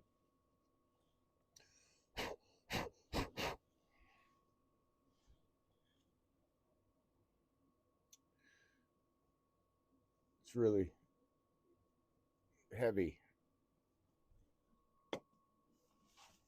Let's see if that destroys itself. Okay, so I want to go half an inch, and it looks like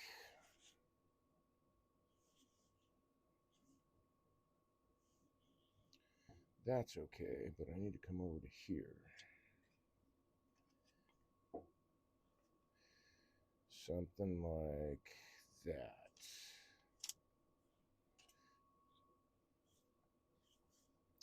Yeah, that gets me really close. On the other hand, I could just draw a line. Well, that's not going to work now, is it? Nope, because we're not round. So we'll just have to sight it. So I really want to be right in here. And then this one. Well, let's draw that line through the center.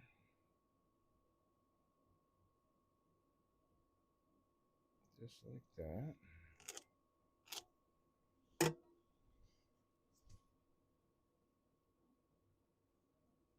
And now I can sight it.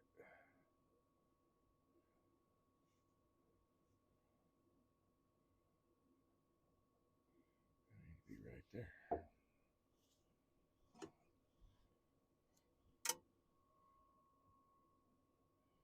So from there to there.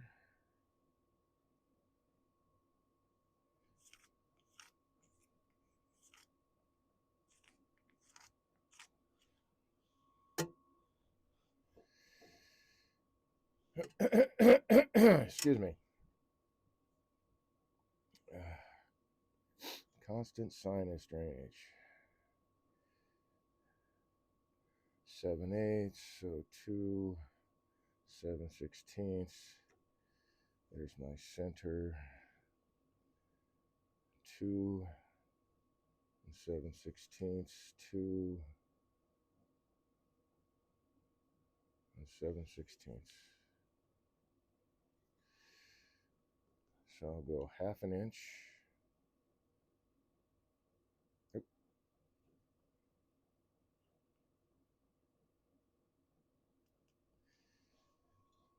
That is what I went here. Yep, half an inch. Now let's set that.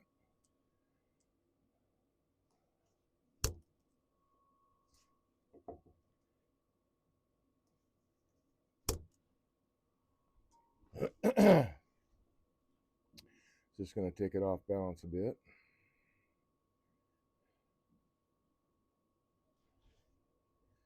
Hey, we're shorter now. I can move the...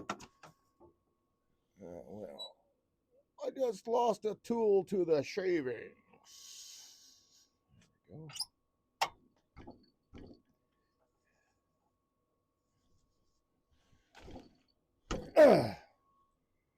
I hit that camera. I sure did.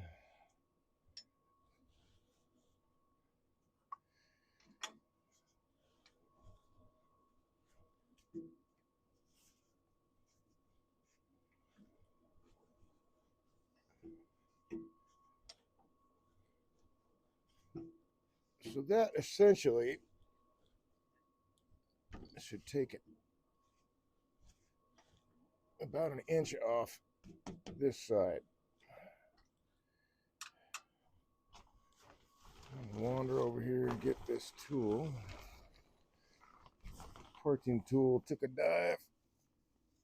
Okay.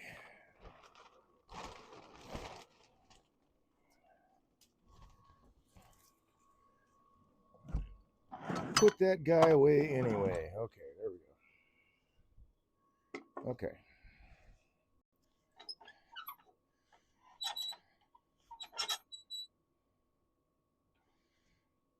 So all that's going to clear.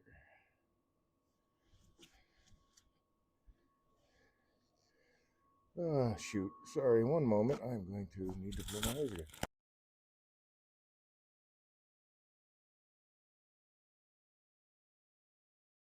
Okay, what? System restart required. No, sorry, not happening. 10 o'clock. All right, that's not bad. Don't need that tool. And a little bit of wobble.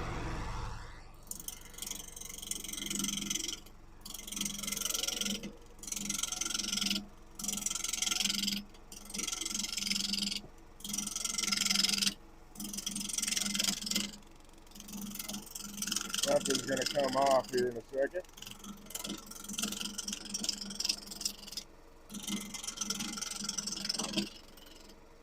I think that was it.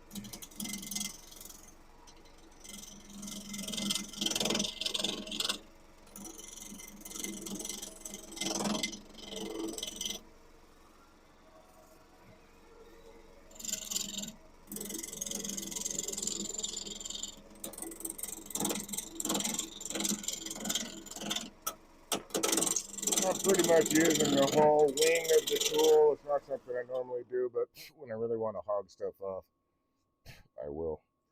So there's that feature stuff I wanted to save.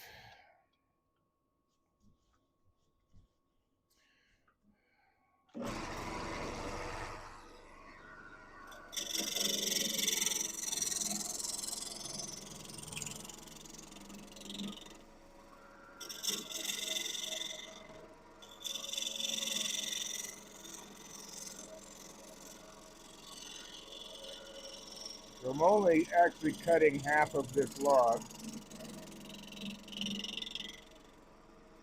And you see I kept the same speed going all the way across so I didn't get any tear out right here, but I'm only touching this side. Oh, wow, more stuff is getting uncovered here. What? This is an amazing piece of timber. At least it appears to be. Yeah, let's round this guy out. There it is.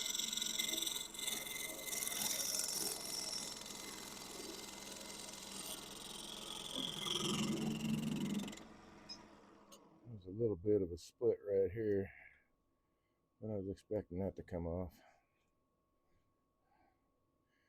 Golly, wow.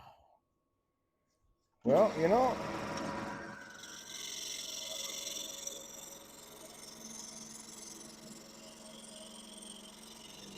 I am always shooting, trying to get the best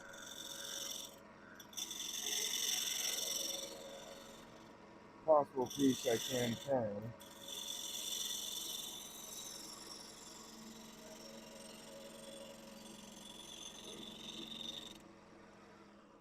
So I'm glad I haven't given up on this guy. This is really gorgeous. Wow. Wow, wow, wow. Okay.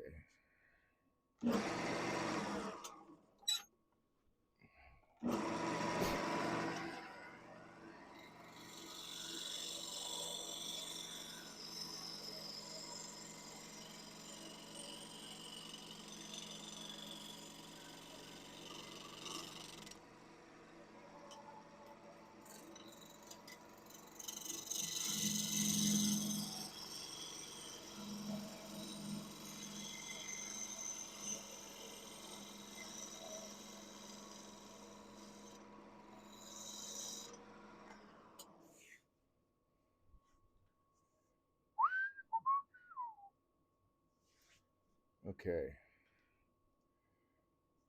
So I need to take a little bit more off here. That's just really nice.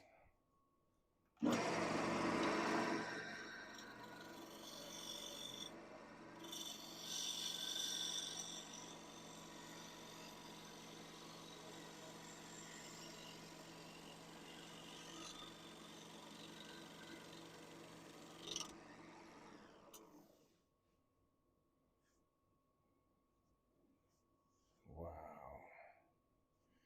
Okay, so let's take a look here.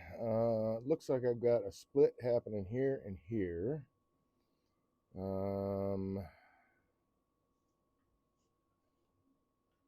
Although it could be the rays here. I don't know. I'm not sure. I think that's a split though. And that one too. So even though I'm lining up a little bit smaller piece than I started,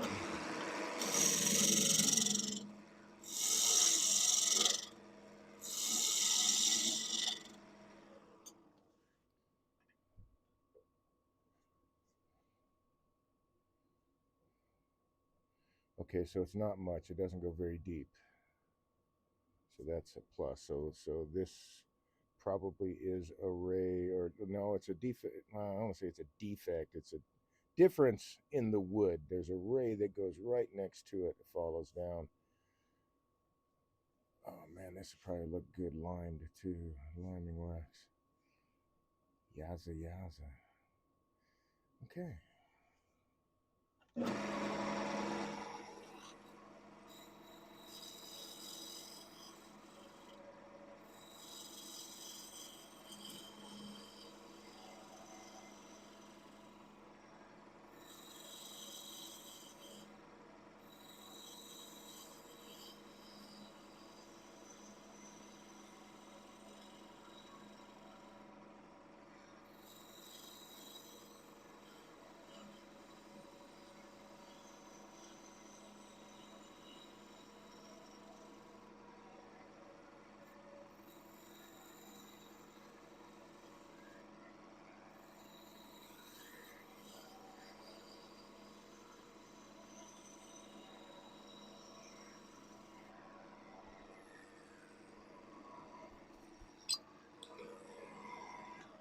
That was really, really nice. Surface left behind by that cut. I don't think I even need to scrape it now. I want to see what it looks like with a shear strip.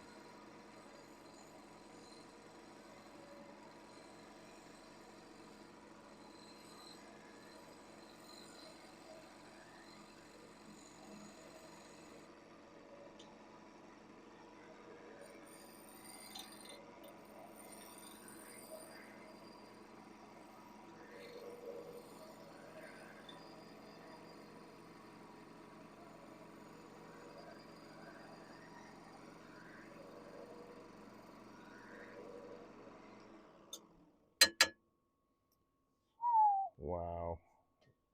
That's just phenomenal. Phenomenal stuff in there. I got really lucky. This is really cool. Okay, so I got to decide which is up and which is down. I'm going to lose. Well, I'm going to lose it either way. I don't know if I want this to be the top or this to be the bottom, or this to be the top. Although,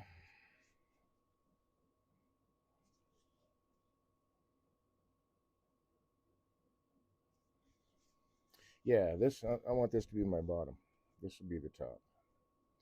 So let's start working in some shape.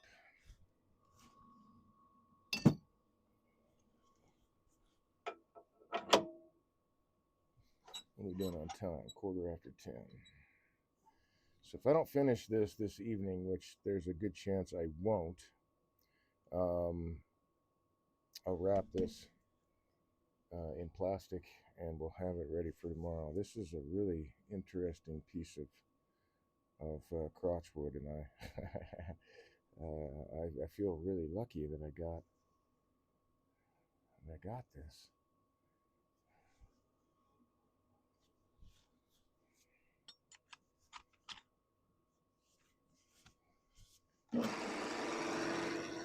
Okay, so this is going to be the bottom. So first thing is I want to do.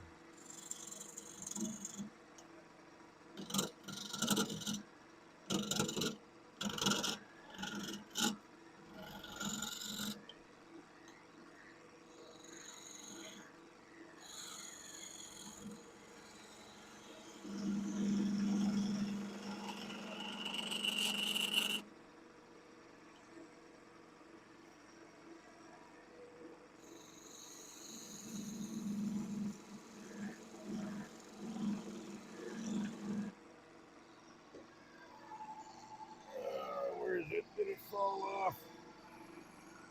Or did I move it? I moved it, or it fell off, or both.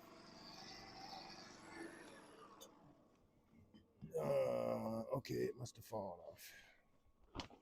A couple things have fallen off the lathe, but I had vibration going there because it was off balance. There we go. Alley-oop.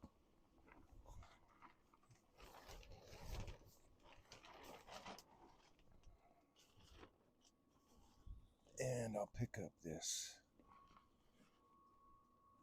jam chuck that fell on the floor.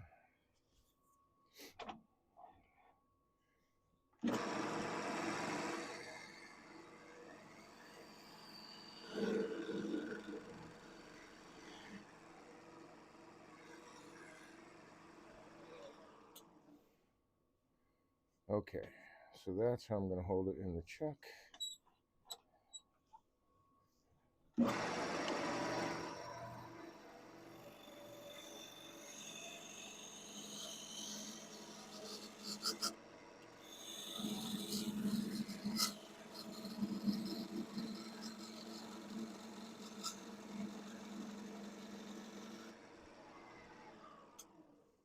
think that got rid of almost all of that.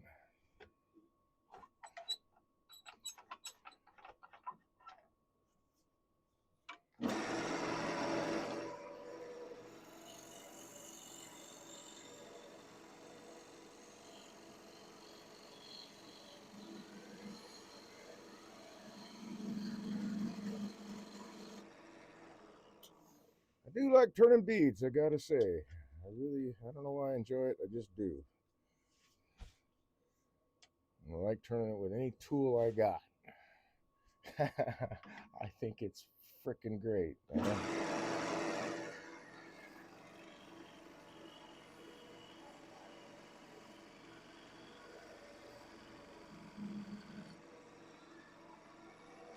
Okay, now what am I doing with this? I want as much of this.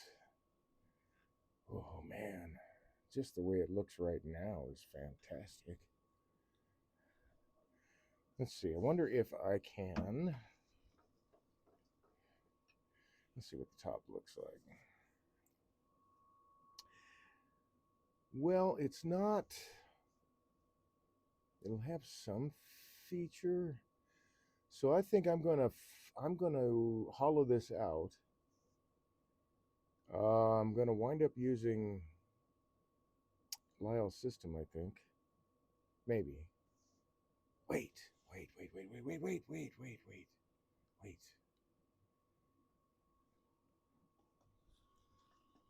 Thinkity think. I'm like thinking in my head here. How I want to work with this guy.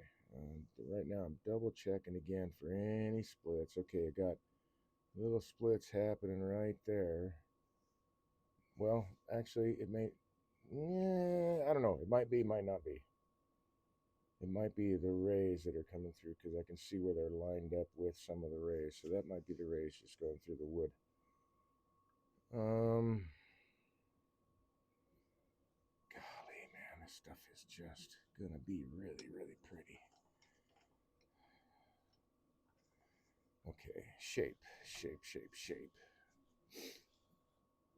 If I hollow it with a relatively small domed top, maybe a flat top. Maybe.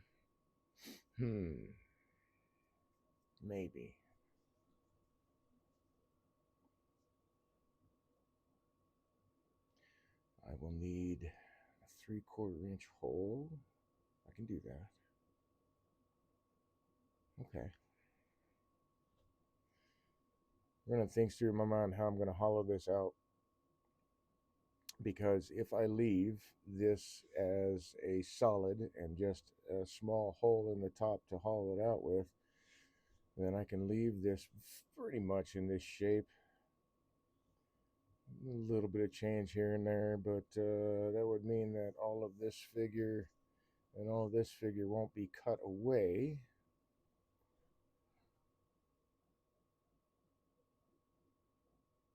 Yeah, I'm going to do that, and then I will turn a finial for it. Yeah, I'm going to do that. I like that idea. I can kind of see it in my head, sort of. In the I don't know how to explain that, but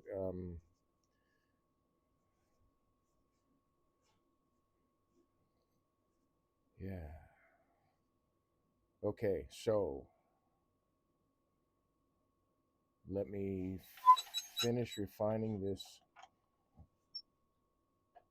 outer shape. I will.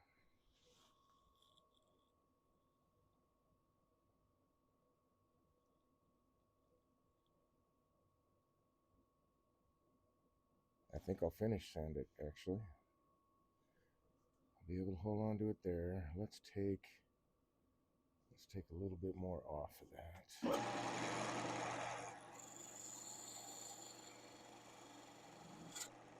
Hey, I'm not supposed to touch there.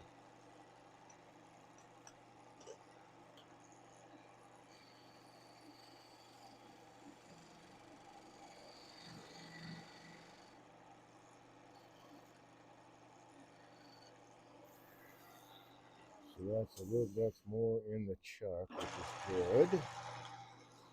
Let's do.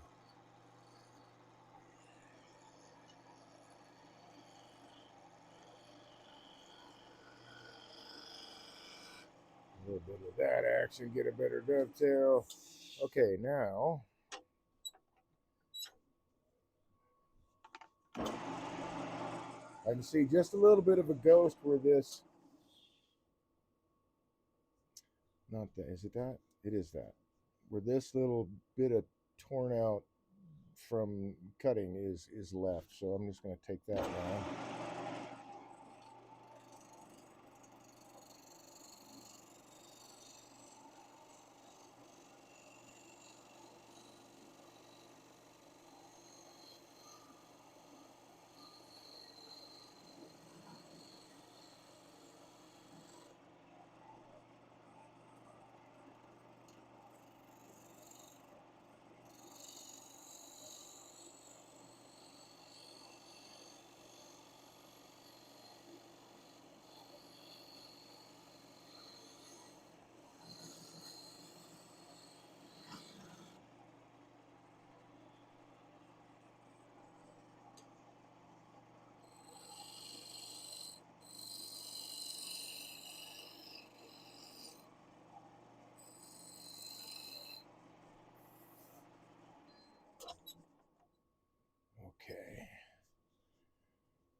I think I'll hit it again with the shear scrape.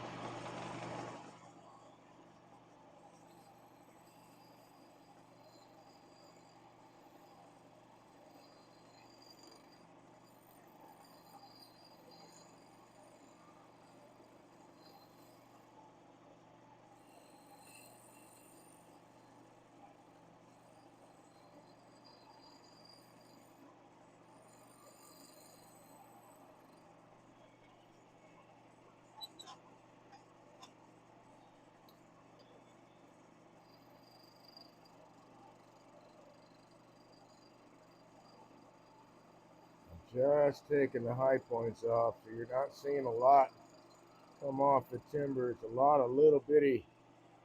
Let's see what camera I got. So it's a lot of little bitty shavings, tiny. I'm just knocking the high points off.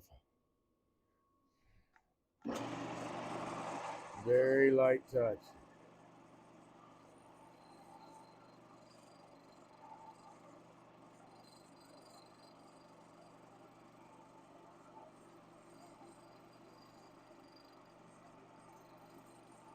Nice with a shear scraper, you can go back and forth across the surface.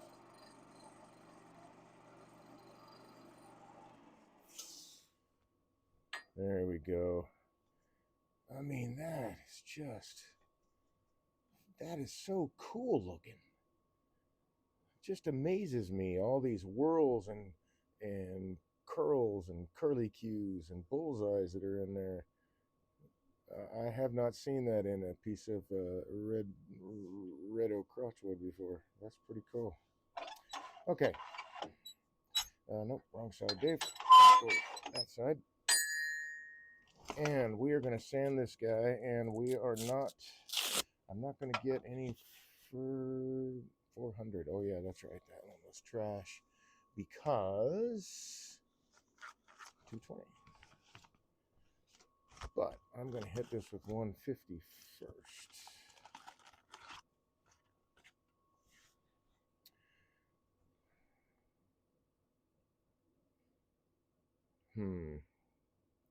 I feel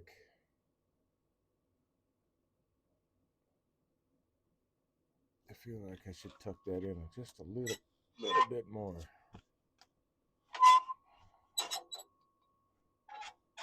So we'll do that with this guy. Just a wee bit.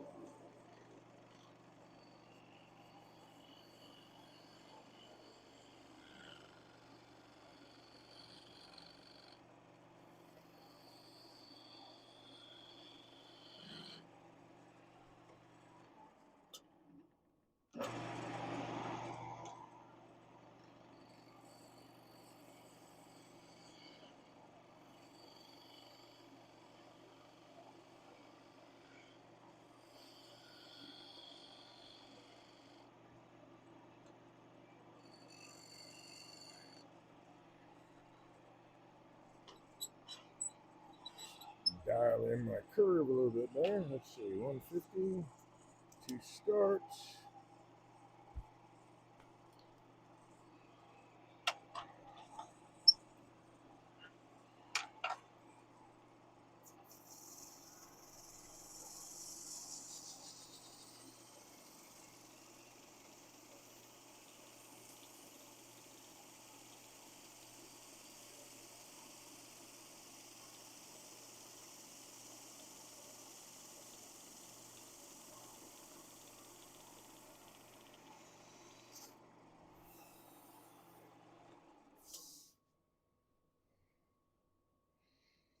Yeah, that's definitely red oak. There's no doubt about it.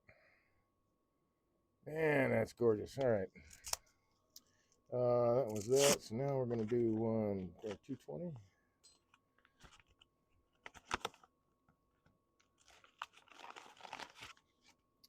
And then I will hollow this guy out tomorrow.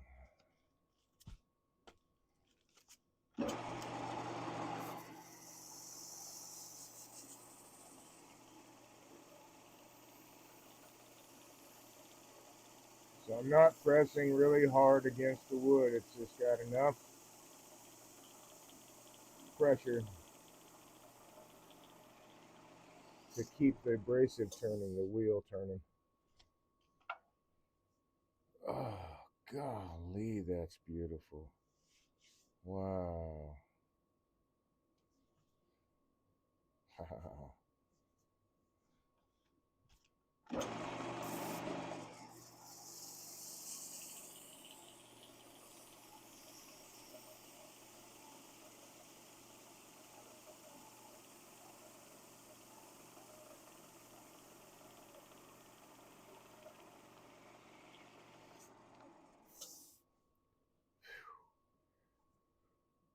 Okay. It's got some really, really, really beautiful features in there. I wonder. Let's see. Let's go over here and try it.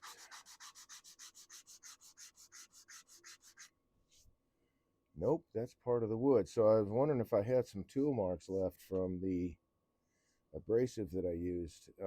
It almost looks like lines left behind, but it's in the wood. So it's extra little rays here and there. It's really wild looking.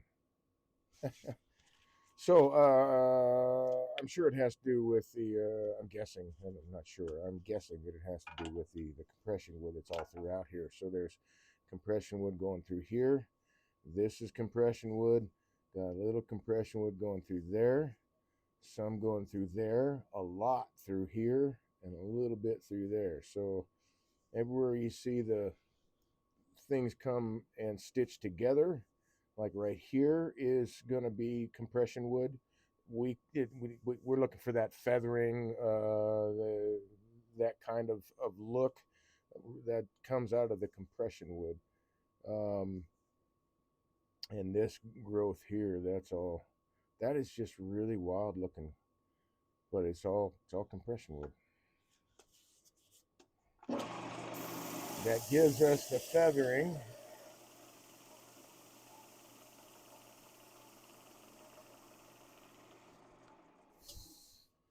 The curl, so to speak.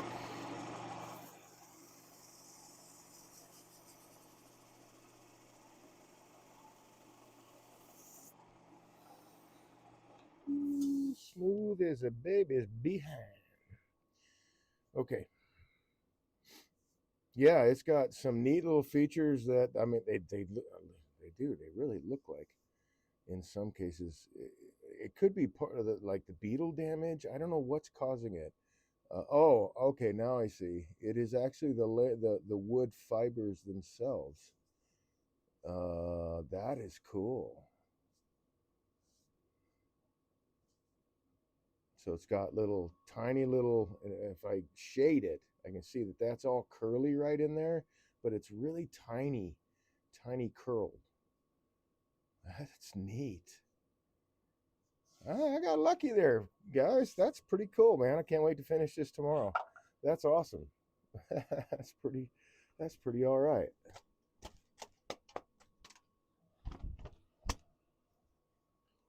So you say, I do say often, it's. I think turning, it's like Christmas, because you don't know. Oh yeah, that's dusty, all right. You don't know what's in there until you open. You don't know what's in the package till you open the package, right? Till you open the present. And when we get to find cool stuff like that, that's awesome. That's really awesome. I'm gonna grab a plastic bag and I'll be right back. I'm gonna wrap up the broadcast here shortly. At a really good stopping point, and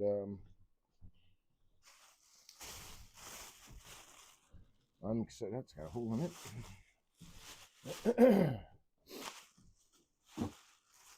I'm looking forward to turning this dude, and it's surviving.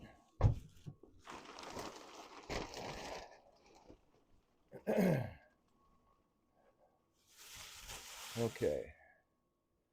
So if I go, let's go back here. How do I 1030? It's not bad. Still got definitely a lot of weight to it. It's definitely well, partly it's the red oak, and the rest of it is that it's full of water. And I expect that this is going to do some wild stuff when it dries. I'm hoping, especially right in here where all these whirls and curls are, definitely all this feathering is going to do something. But as you can see here, there was a pith here and a pith way over here where my thumb and my middle finger are at, is somewhere in that neighborhood. So this is going to kind of scrunch up a little bit and it's going to ripple. And then this, I'm not sure what's going to happen there. It's going to want to, I think, undulate because of the rings that it's going through. So that might be really, it might be really cool. But what I want to do also is I want to kind of slightly dome the top, I think. I'll figure that out tomorrow, how I want that to look exactly. But it's going to have not a flat top, but pretty flat. And then I'll go in through the top there to hollow it out. Yeah, that's great.